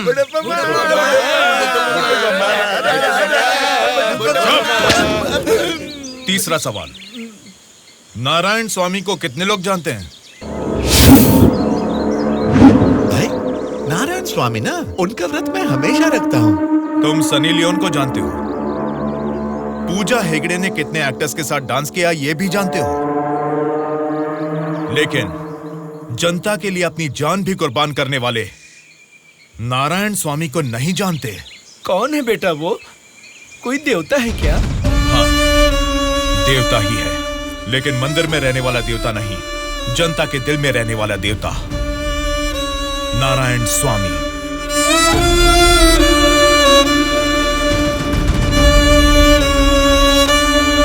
नमस्कार सर। नमस्ते माँ जी। नमस्ते नमस्ते।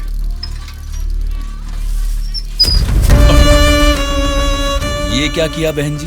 क्या देख के पता नहीं चल रहा? कचरा है। हाँ वो तो पता चल रहा है, लेकिन कचरे की सही जगह तो कूड़ेदान होती है ना। तो आपने ये कचरा कूड़ेदान में डालने की बजाय यहाँ सड़क पर क्यों फेंक दिया? हमेशा कूड़ेदान में ही डालती हूँ, आज ही जस्ट मिस हो गया। वो अच्छा, अंग्रेजी बोलना जानती हो, लेकिन ये नहीं जानती कि कचरे को कूड़ेदान में डालना चाहिए। ये सब करने से ही बीमारियाँ फैल रही हैं और इंसान बीमार होते जा रहे हैं।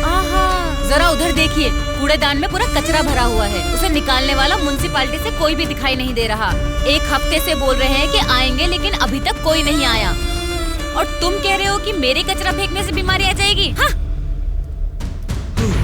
तेरी बात से ना दुनिया बदले, तेरी चीख किसी तक ना पहुँचे, नाराज न तेरा बल ही है तेरा साथी, दब के न रहो, विश्वास है तेरी डोरे, डर के न रहो, उम्मीदें तेरे दिल में उठ के न रहो, जज्बात है तेरे रग में। Hello, municipality office. कौन बोल रहे? नारायण स्वामी जी है क्या? अरे आपको कैसे पता चला? फोन में कैमरा लगाया हुआ है क्या? वो कुछ नहीं सर, हमारी गवर्नमेंट ऑफिस में जब लैंडलाइन बजती है तो वो आप ही का फोन होता है सर। बोलिए। सौंदर्य कॉलोनी में कूड़ेदान पूरा भर गया है बेटा, सारी कॉलोनी में बदबू फैल रही है, इसे जल्द से जल्द साफ करो। ओ ऐसा क्या? उसे साफ करने का काम हमारा नहीं है, प्राइवेट वालों को कॉन्ट्रैक्ट दिया है। क्या कहा? कचरा उठाने का काम भी प्राइवेट लोगों को दे दिया है? तो फिर आप क्या कर रहे हैं? आप जैसे लोगों के सवालों का जवाब दे रहे हैं नारायण स्वामी। ठीक है, उस कॉन्ट्रैक्टर का नंबर दो। हेलो, कॉन्ट्रैक्टर गंगाधर जी हैं क्या? हाँ बोल रहा हूँ। आप कौन है? मैं नारायण स्वामी हूँ। सौंदर्य नगर का कचरा उठाने का कॉन्ट्रैक्ट आपने ही लिया है ना? हाँ हाँ मैंने ही लिया है। यहाँ का कूड़ेदान ऊपर तक भर चुका है, पूरी कॉलोनी में बदबू फैल गई है, आप इसे क्लीन क्यों नहीं करते? अच्छा, वो पुराना टेंडर खत्म हो गया है सर, नया टेंडर अगले महीने में डाल रहे हैं, नया टेंडर आने के बाद ही क्लीन करेंगे, समझे? हाँ तो तब तक इसे ऐसे ही छोड़ देंगे क्या? थोड़ी जिम्मेदारी निभाइए। जिम्मेदारी की इतनी फिक्र है तो खुद ही क्लीन कर लो ना।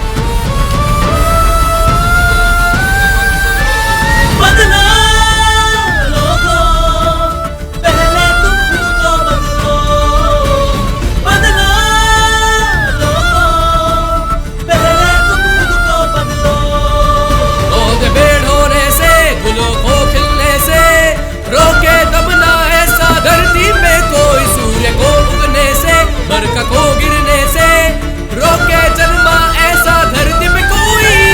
बदला लोगों, पहले तुम खुद को बदलो।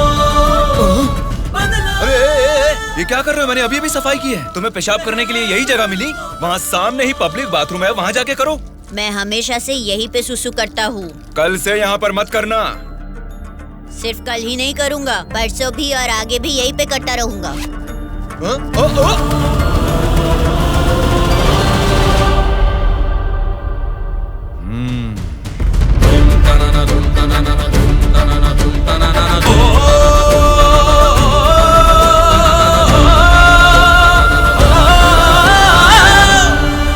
क्या हुआ? क्यों नहीं पेशाब किया? तुम अच्छे लड़के हो, इसीलिए नहीं कर पाए। ये एक बीज है।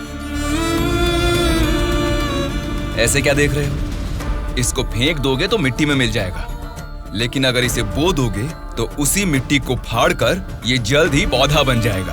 तुम इस बीज जैसे ही हो बेटा। ये बीज एक बड़ा वृक्ष बनेगा, खाने को फल देगा। अगर नहीं भी दे पाया तो कम से कम 10 लोगों को छांव देगा, बारिश लाएगा। अगर तुम इसे बो दोगे तो ये बीज बड़ा होके तुम्हारे बाद भी तुम्हारा नाम रोशन करेगा। अब इसे बोना है या फेंक देना है, तुम्हारी मर्जी है।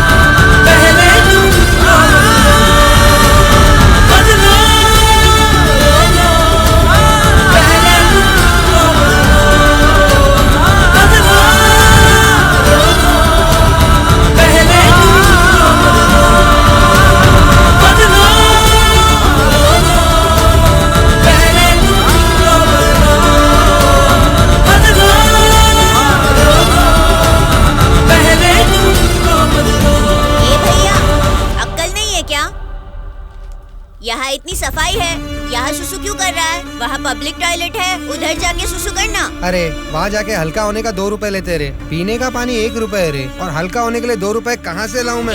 चलो जाओ यहाँ से। जा रहा हूँ मैं।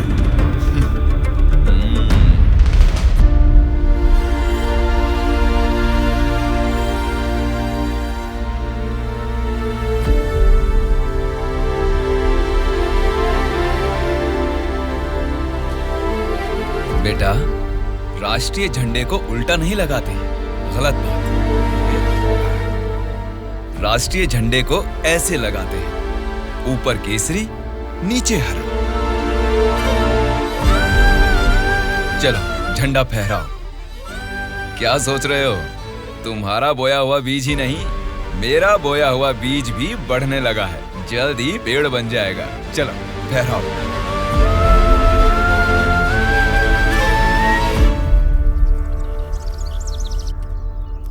तुम्हारे माँ बाप कौन हैं? क्या करते हैं वो? मेरे माँ बाप गांजे का ना धंधा करते थे। पुलिस की पिटाई की वजह से मेरे पापा नहीं रहे और मेरी माँ जेल में है। तो मतलब तुम पढ़ते नहीं हो क्या? पहले पढ़ता था, मेरी माँ ने पढ़ाई बंद करवा के बोला कि गांजे के धंधे में लग जाओ, इसलिए उन्होंने मुझे स्कूल से भी निकलवा दिया। अब मैं स्कूल जाके नहीं पढ़ सकता। मैं पढ़ाऊंगा तो पढ़ोगी? हाँ पढ़ूंगा।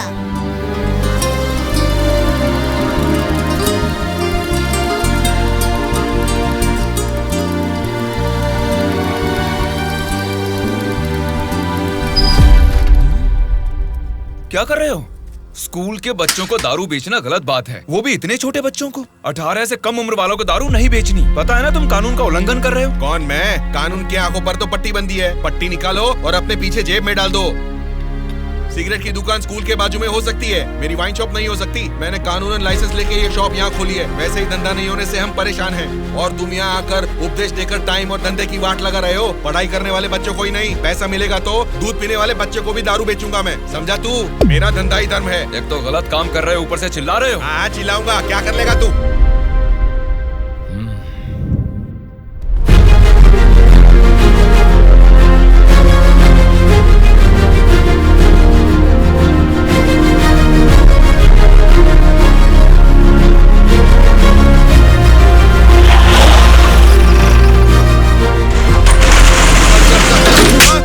इंस्पेक्टर साहब, आप इस पर इस तरह हाथ नहीं उठा सकते। इसको कल आपको कोर्ट में हाजिर करना चाहिए। उसकी दारू की दुकान बंद करा के आपने हमारे लिए अच्छा काम किया है साहब। सच में आप जैसे लोग नेता बनेंगे तो हमारे लिए बहुत अच्छा काम करेंगे साहब।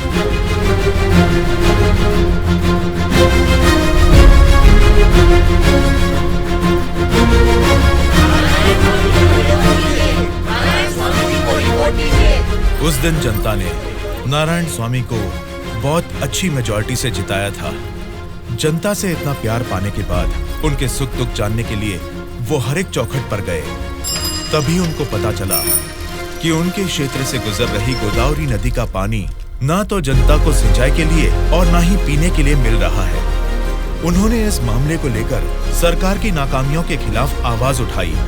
उस चुनाव क्षेत्र की रेडियस कितनी है, वहाँ के भौगोलिक हालात क्या है, वहाँ के मौसम से कितनी बुआई करनी पड़ेगी जिससे किसानों को अच्छी पैदावार मिले, ऐसे बहुत सारे समस्याओं पर एक किताब ही लिखकर जनता के बीच में गए और उनसे बात की। सच कहूँ तो आज मैं नहीं जीता, बल्कि मुझे जिताकर आप सब ने लोकतंत्र को जिताया है। इस बदलाव से देश की राजनीति में एक नई शुरुआत होगी। मेरे हाथ में जो किताब देख रहे हैं, इसमें हमारे चुनाव क्षेत्र की कमियों, आप सभी की जरूरतों और उनको मैं कैसे पूरा कर सकता हूँ, इसमें मैंने ये सब लिखा है। आज से ये हमारे चुनाव क्षेत्र का संविधान है। मैं असेंबली में खड़े होकर आपकी इन सभी समस्याओं के लिए लड़ूंगा। मैं आने वाले 5 सालों में हमारे चुनाव क्षेत्र की गतिविधियां बदलने के लिए भरी असेंबली में पूरी सच्चाई के साथ लड़ूंगा और ये मेरा आप सबसे वादा है।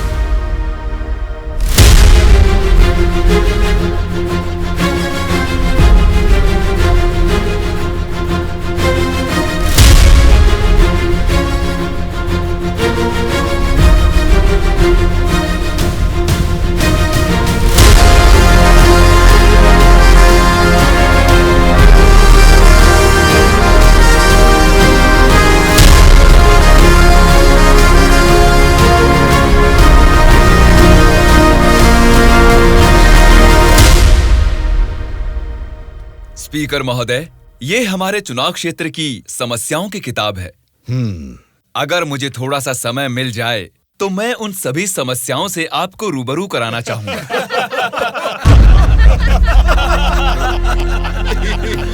अरे आप लोग हंस क्यों रहे हैं? मैंने कोई कॉमेडी की है क्या? नहीं ना, हंसना बंद कीजिए। अध्यक्ष महोदय, नारायण स्वामी जी को देखकर ऐसा नहीं लगता कि असेंबली में आए हैं, किताब लेकर स्कूल में पढ़ने आए हैं ऐसा लगता है। अरे ये आप क्या कह रहे हैं? इसमें हमारे चुनाव क्षेत्र की समस्याएं लिखी हैं।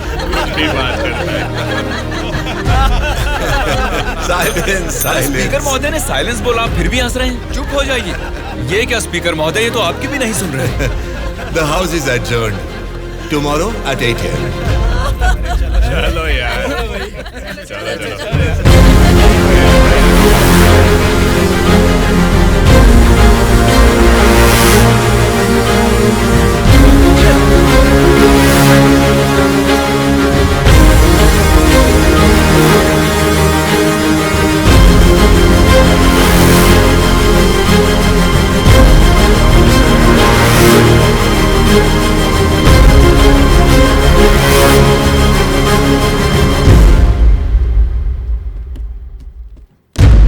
भास्कर रेड्डी जी, आज का अधिवेशन आपसे शुरू करते हैं। अध्यक्ष महोदय, पिछले सरकार की भ्रष्टाचार की वजह से पूरे राज्य का सर्वनाश हो गया है सर।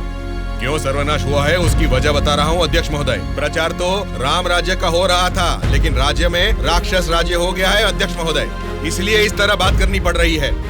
ये क्या बोल रहे हो तुम? हमारी सरकार को राक्षस की सरकार बोल रहे हो? मुंह पे जुबान है तो क्या कुछ भी बोलोगे भास्कर रेड्डी? आगे के 5 साल तुम सत्ता में कैसे रहोगे ये मैं भी देखूंगा। तुम क्या देखोगे? मुंह बंद करके बैठो, नहीं तो बैठ जाएंगे। क्या कर लोगे तुम? मैं क्या करूंगा? हमारी मेजोरिटी कितनी है पता है ना? 100 लोग हैं। अगर हम चाहेंगे तो तुम में से एक भी असेंबली को छोड़कर नहीं जा सकता। हाँ, कुरुक्षेत्र में कौरव भी 100 ही थे, याद है ना? लेकिन अंत में क्या हश्र हुआ उनका? हमने भी हाथ में चूड़ियां नहीं पहन रखी। बहुत बोल चुके हो तुम, अब बैठ जाओ। तुम कौन होते हो हमें बिठाने वाले? तेरे सामने ही बोल रहा हूँ, अगर हमें गुस्सा आ गया ना तो असेंबली छोड़ के कोई भी बाहर नहीं जा पाएगा, कह रहा हूँ। क्या कह रहे हो नहीं जा पाएंगे? मतलब मारोगे हमें? दम है तो आ जाना, देखते हैं। ये क्या रे? हम लोग कुछ बोलते नहीं इसलिए सर पे चढ़ गए।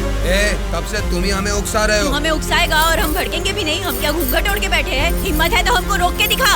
रोज देखना है तो फिर आ जाओ, इधर का इधर ही फैसला कर देते हैं। आ जाओ, आ जाओ, अरे आ जाओ, मैं तो आ जा। बैठ जाइए आप लोग, बैठ जाइए, शांति रखिए। भास्कर रेड्डी जी, मैंने साइलेंस बोला ना, कंट्रोल रखिए।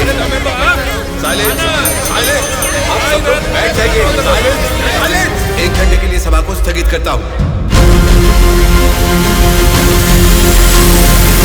भद्राचलम चुनाव क्षेत्र के एमएलए नारायण जी को मैं बात करने के लिए अनुमति देता हूँ। महोदय, आज इस सभा में मैं इन सभी के सामने एक बात बोलना चाहता हूँ। प्रोसीड। महोदय, यहाँ बैठे सभी लोग जनता के प्रतिनिधि हैं। जनता ने वोट दी, इसीलिए ये जीते। वोट देने वाली उस जनता के बारे में कोई बात ना करके इस सभा में एक दूसरे को कोसना, झगड़ा करना अच्छी बात नहीं है साहब। देखा जाए तो ये बेशर्मी है। अध्यक्ष महोदय, नारायण स्वामी जी अपनी मर्यादा का उल्लंघन कर रहे हैं। जनता ने आंख बंद करके वोट डालकर हमें नहीं चुना है। अध्यक्ष महोदय, इनकी मजाल तो देखिए, हमें बेशरम बोलता है। इस बात के ऊपर तो नारायण स्वामी जी को तुरंत हमसे यहाँ क्षमा मांगनी चाहिए, अभी के अभी।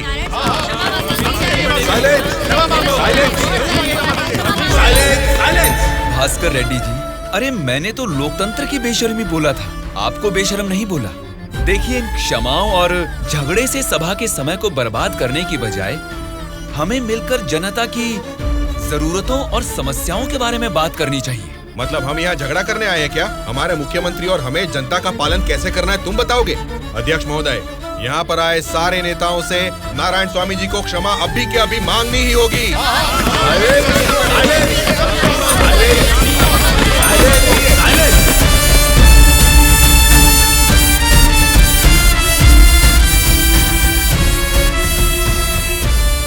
उनके बर्ताव से तुम क्यों दुखी हो रहे हो? सब ठीक हो जाएगा साहब, एक बार फिर आपको बोलने का मौका जरूर मिलेगा साहब। गूंगे को माइक पकड़ा देंगे तो कुछ फायदा थोड़ा ही होगा। जितने भी मौका देंगे होने वाला कुछ नहीं है। सोच समझ के तो बात ही नहीं कर पाता है ये। ए गोलू, क्या बात कर रहा है तू? पागल हो गया क्या? मुंह बंद करके यहाँ से निकल जा, जा।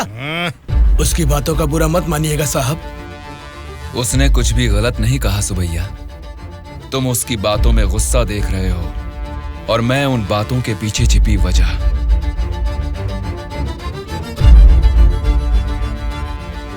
महोदय, हमारे चुनाव क्षेत्र में सारे संसाधन हैं, लेकिन उन्हें कैसे इस्तेमाल करना है हमारे लोग ये ना जानने की वजह से पीछे रह गए हैं। इस बारे में सरकारी पार्टी को कई बार विनती करने के बाद भी वो लोग फंड्स अलॉट नहीं कर रहे हैं। अगर ऐसा ही रहा तो हमारे चुनाव क्षेत्र की जनता हम पर भरोसा कैसे करेगी? बोलिए महोदय। नारायण स्वामी जी, आपके चुनाव क्षेत्र की जनता की समस्या के बारे में अगली बैठक में जरूर चर्चा करेंगे। अब बैठ जाइए। स्पीकर महोदय, अभी तो मैंने बस अपनी बात रखनी शुरू ही की है और आप मुझे बैठने के लिए बोल रहे हैं। नारायण स्वामी जी, प्लीज आप बैठ जाइए। श्रीनिवास जी, आप बात कीजिए। अध्यक्ष महोदय, इस सभा में सभी को बोलने का अधिकार है। मुझे अपने चुनाव क्षेत्र की समस्याओं के बारे में बात करने दीजिए। प्लीज नारायण स्वामी जी, आप बैठ जाइए। कम से कम मुझे 10 मिनट तो बोलने दीजिए महोदय, विनती है। श्रीनिवास जी, आप अपनी बात रखिए। स्पीकर साहब, सीएम के राज्य में राज की हालत देखेंगे तो द्वापर युग का मानो राम राज्य वापस आ गया हो महोदय। ये बात मैं नहीं कह रहा हूँ, स्वयं जनता जनार्दन बोल रही है महोदय। स्पीकर साहब, राम ने राज किया त्रेता युग में, द्वापर युग पाला है श्री कृष्ण जी ने। पहले ठीक से इतिहास को जान ले, फिर बात करें। बोला था ना, गूंगे को माइक थमा देने से कुछ नहीं होने वाला। देख लिया, नेता तो ऐसा होना चाहिए जिसके सदन में बोलने से सब थर थर कांपे, सबकी धज्जियां उड़े, जरूरत पड़े तो वो लड़ने पे आ जाए। ये सारे गुण होते हैं सदन के नेता के। पर हमारे इस नेता को देखो, इनमें एक भी ऐसा गुण नहीं है। हम सभी लोगों ने अपनी पढ़ाई लिखाई बंद करके आपको इलेक्शन जितवाया था, किस लिए? ताकि हम सब लोग बेरोजगार बैठे रहे, कुछ ना करें। लेकिन आपको देख के तो लगता नहीं है कि आप हमारी समस्याओं को दूर कर पाएंगे। ऐसा बोल रहा हूँ बोल के कुछ गलत मत समझिए। असेंबली में गला फाड़ के चिल्ला के बात करने वाले को ही नेता बोलते हैं। एक जुझारू नेता ही हमारी समस्या को सुलझा सकते हैं। एक सलाह देता हूँ, एमएलए पद से ना आज ही इस्तीफा दे दो। भद्राचल के चुनाव क्षेत्र के एमएलए नारायण स्वामी जी को बात करने के लिए अनुमति देता हूँ। अध्यक्ष महोदय, हमारे चुनाव क्षेत्र के चारों ओर पानी ही पानी है, लेकिन एक घूंट भी पीने लायक नहीं है महोदय। वहाँ के लोगों की स्थिति बहुत खराब है महोदय, जरा उनके बारे में कुछ सोचिए। और सिर्फ एक यही समस्या नहीं है साहब, शिक्षा, चिकित्सा, रोड, मैं तो कहता हूँ पूरा क्षेत्र समस्याओं ही समस्याओं से भरा है महोदय। इसीलिए मेरी आपसे विनती है कि अध्यक्ष महोदय, नारायण स्वामी जी के चुनाव क्षेत्र में सिर्फ और सिर्फ जनता को ही सारी समस्याएं हो रही है, लेकिन इनके राज्य में सरकार बनाने वाली पार्टी के गुंडों की वजह से वहाँ के जनता की जान जा रही है। अध्यक्ष महोदय, सत्ता इनके हाथ में है और पैसे बनाना ही इनकी पार्टी का मकसद है। दरअसल सत्ता में रहकर इन्हें अपनी दारू की दुकानें चलानी है और सारा इल्जाम हम पे थोपना है। अध्यक्ष महोदय, हम सिर्फ दारू की दुकान ही चला रहे हैं साहब। ये विपक्ष के लोग जब सत्ता में थे तब सीधा ब्रोथेल हाउस ही चला रहे थे। हाँ साहब, ये सही कह रहा हूँ मैं।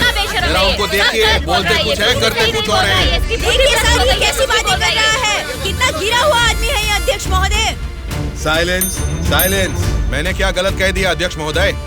ये रमा देवी कौन है? क्या चरित्र है इनका? एक जमाने में रेड लाइट एरिया में उन्होंने क्या गुल खिलाए हैं सब जानते हैं।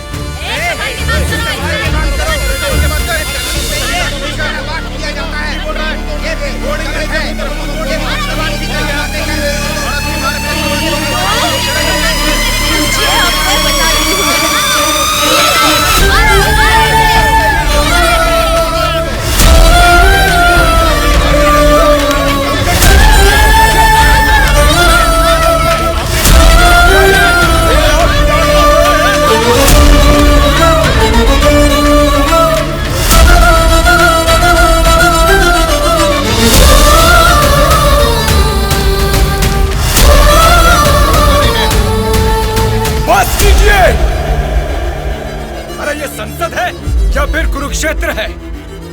शर्म आनी चाहिए तुम सबको। सरकारी पार्टी को जवाब देना है, विपक्ष की पार्टी को सवाल करना है। आप सब देखिए क्या कर रहे हैं। क्या इसीलिए जनता आप लोगों को जिता के यहाँ तक भेजती है? जनता को बदलना है, जनता बदलनी चाहिए, तब से यही सब चिल्ला रहे हैं। 5 करोड़ की जनता में से सिर्फ 299 लोग ही यहाँ आए हैं। मतलब बदलना जनता को नहीं है, बल्कि हमें बदलना चाहिए। हमारे ऊपर भरोसा करके हमको वोट देके जिताने वाली जनता के लिए हमें कोई लड़ाई या जंग करने की जरूरत नहीं है, बल्कि उनकी समस्याओं की चर्चा करके उनकी जरूरतों को पूरा कर दें, यही बहुत है। लेकिन तुम लोग देखो क्या कर रहे हो, सिर्फ और सिर्फ अपने फायदों के बारे में सोच रहे हो और भोली भाली जनता को धोखा दे रहे हो। ये सब कुछ मैं इसलिए नहीं बोल रहा कि मैंने मार खाई और मेरा कुर्ता फट गया। ये एक बहुत ही पवित्र और महापुरुषों की जगह है। ये संसद भवन है। देखा जाए तो यहाँ पर आप जैसे लोगों के लिए कोई स्थान नहीं है। यहाँ पर सिर्फ साहसी, सच्चाई का साथ देने वाले ईमानदार लोग ही आने चाहिए। जब ऐसे लोग इस संसद भवन में आने शुरू होंगे, सिर्फ और सिर्फ तभी इस राज्य और देश का भला हो सकता है।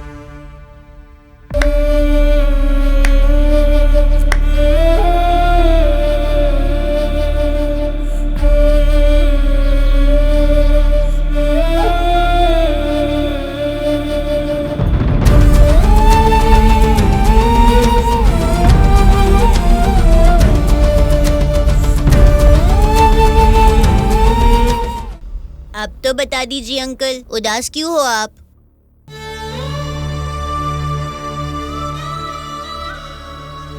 मैं हार गया। जनता से वादा करके उसे ना निभाने वाला नालायक बन गया मैं। क्या हो गया अंकल, आप ऐसे क्यों बात कर रहे हैं? सत्ता में आते ही हम कुछ भी कर सकते हैं सोचने वाले नेताओं को बदलना होगा। जब तक ऐसा नहीं होगा, हमारा यह समाज कभी नहीं बदलेगा। ऐसा है तो मैं उनको बदलूंगा अंकल। क्या कहा? तुम बदलोगे? हाँ अंकल, मैं बदलूंगा। तो ठीक है, चलो मुझसे ये वादा करो। मैं वादा करता हूँ अंकल, उन सब को मैं सच में बदल दूंगा।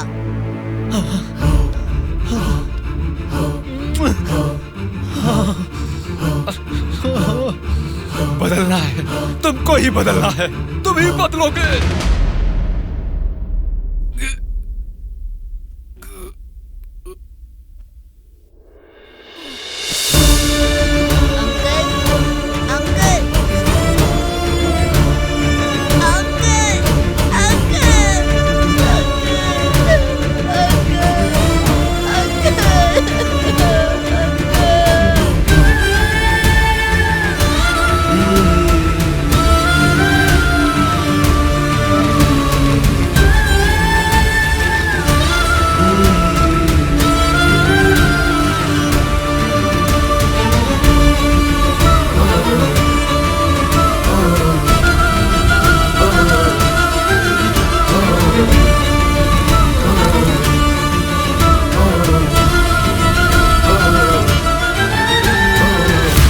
पिताजी के साथ किसी ने क्या किया उससे हमारा क्या लेना देना?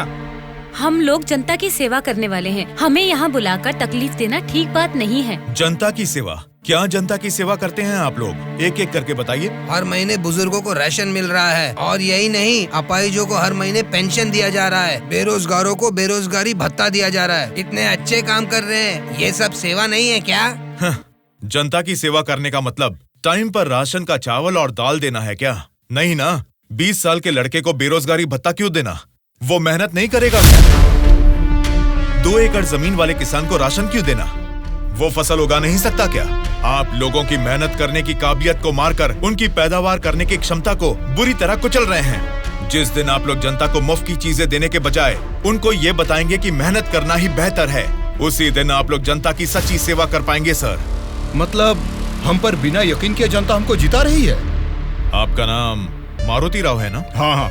आपका चुनाव क्षेत्र रामापुरम है ना? सही कहा, रामापुरम ही है। आपके रामापुरम के बारे में आप क्या जानते हैं, थोड़ा बताएंगे सर? क्या रखा है रामापुरम में? 4 वार्ड है, 6 सरकारी अस्पताल है और 20 प्राइवेट अस्पताल है। उसके बाद 12 सिनेमा घर और 130 वाइन शॉप है। इसके अलावा अलग अलग क्षेत्र के लोग हैं, अलग अलग जात के लोग हैं और अलग अलग धर्म के लोग हैं। बाकी ओसी कास्ट तो सब कुछ मिला जुला के 1 लाख। इनके अलावा BC SC ST ये सब मिला के 2 लाख वोटर हैं। उतना ही नहीं, फिल्म डायरेक्टर सुकुमार जी और हीरोइन अंजलि जी दोनों यही पैदा हुए थे। कुंडली निकालोगे क्या? Nice information sir. उसी रामापुरम में जहाँ हजारों किसान रहते थे, अब कुछ गिनती के ही क्यों रह गए हैं सर? मुझे नहीं मालूम, किसानों के बारे में हम इतना कुछ नहीं जानते। तुम बोलो, तुम्हें मालूम है तो? रामापुरम की पूरी वोटरों की गिनती है 4,80,000। उनमें पुरुष है 2,50,000, स्त्रियां हैं 2,28,000, बाकी लोग हैं 3rd जेंडर। वहाँ बारिश और पानी की सुविधा ज्यादा होने के कारण धान और गन्ना जैसे फसलों के लिए वो जमीन अनुकूल है।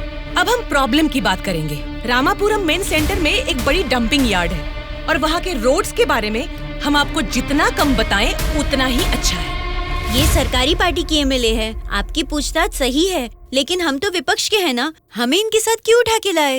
एक विपक्षी पार्टी होने के नाते आपको गवर्नमेंट का सपोर्ट नहीं है, लेकिन आवाज उठाने के लिए असेंबली तो है ना। समस्याओं पर वहाँ क्यों नहीं बात करते?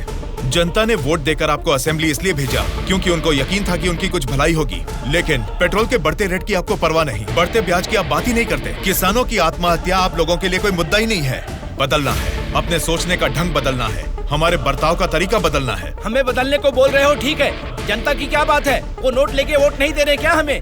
उनको क्या बोलोगे? पैसे लेकर वोट डालना आखिर जनता को सिखाया किसने? आप जैसे नेताओं ने ही ना। वोट पर नोट की आशा रखने वाले ही नहीं हैं, वोट का इंसाफ चाहने वाले लोग भी हैं। आप क्या करते हैं? ऑटो चलाता हूँ। तो फिर ये पोस्टर क्यों चिपकाया है? नारायण के लिए इतना भी नहीं करेंगे तो अच्छा नहीं लगेगा। ऐसा क्यों? नारायण जी से आपको इतना लगाव किस लिए? वो हमारी तकलीफों को समझता है। वो सत्ता में आएगा तो बहुत लोगों को काम मिलेगा, हमारे गांव की तरक्की होगी। इतना भरोसा है? बिल्कुल भरोसा है। अगर उसने वादा कर दिया तो करके ही दिखाएगा। जब हमारे MLA चिनकोटा जी को अरेस्ट किया गया था, मेरे पति ने उनको छुड़ाने के लिए धरने पर पेट्रोल से खुद को जला लिया था। तो चिनकोटा जी ने क्या किया था? वे बोले थे कि सरकार में आते ही बात करके पैसा दिलाएंगे। मिला क्या? उन्होंने जबान दिया था, वादा तो वादा ही होता है ना। आपके दिए गए वादे जनता के सामने सिर्फ कहानियां बनकर रह गई हैं। कम से कम अब तो बदल जाइए। पार्टी बदलने के एजेंडा जैसे नहीं, जनता की तकदीरें बदलने वाले एजेंडा बन जाइए।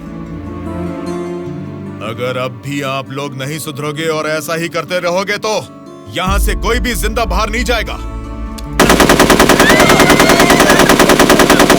सूर्या, इनको समझाने का कोई फायदा नहीं है, ये लोग ऐसे ही रहेंगे। मेरी बात मानो, सबको मार डालो। अरे रुको भाई रुको। ब्रदर, अगर आपको मारना है तो हमें मार दीजिए, लेकिन मरने से पहले हम सब बदलना चाहते हैं। हमको एक चांस तो दीजिए। इतने दिन जनता के पैसे कैसे लूटना है यही सोचते थे, अब एक मौका दे दो हमें।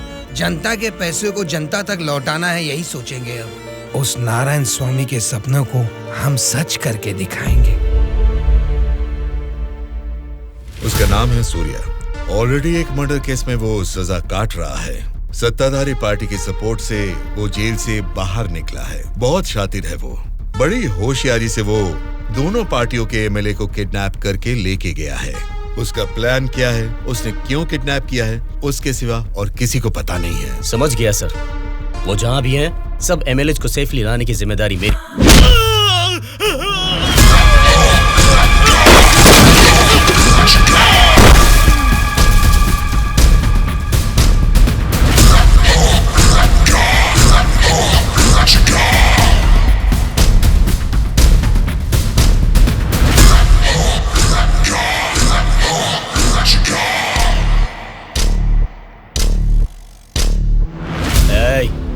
उनको मार के एमएलए को लेकर जल्दी आओ रे। कौन आता है देखता हूँ। रुक जाओ।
सॉरी सर, लगता है हमारे आने की खबर उनको पहले ही लग गई।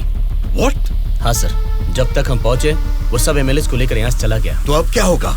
आज शक्ति परीक्षण है। आज अगर एमएलए को नहीं ला पाएंगे तो स्टेट पे एक बड़ा इशू बन जाएगा। तुम किसी भी कीमत पर उन एमएलए को यहाँ ले आओ।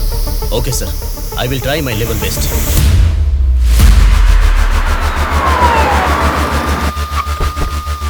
ये लीजिए मैडम फाइल, सबके दस्तखत हैं इसमें। हमारी गवर्नमेंट को सपोर्ट करने वाले एमएलए की list sir. Go ahead. Wish you all the best. Thank you sir. Welcome.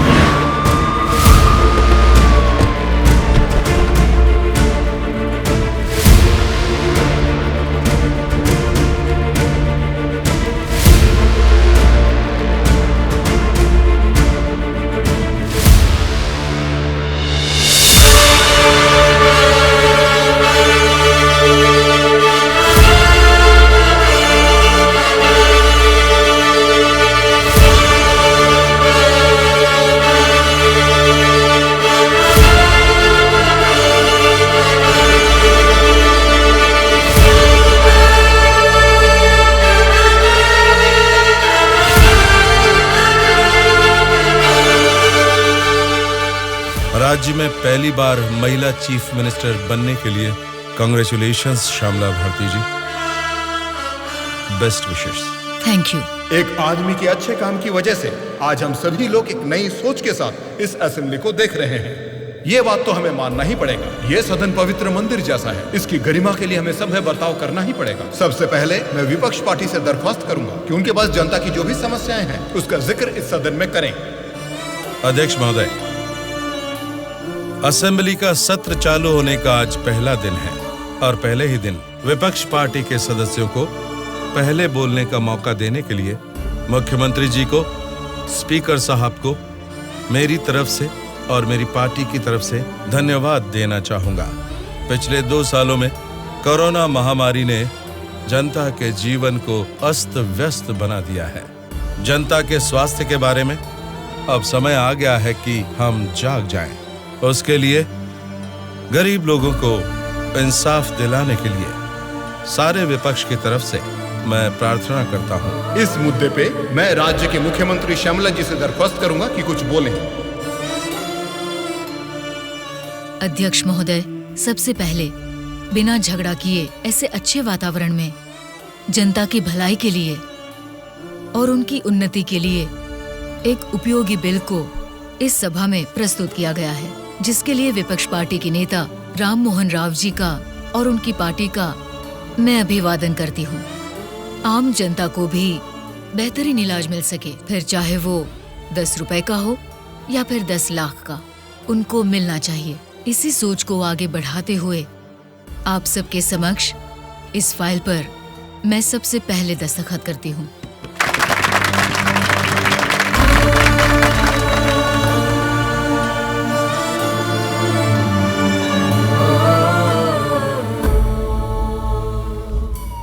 तुमने जो सोचा उसे पा लिया सूर्या।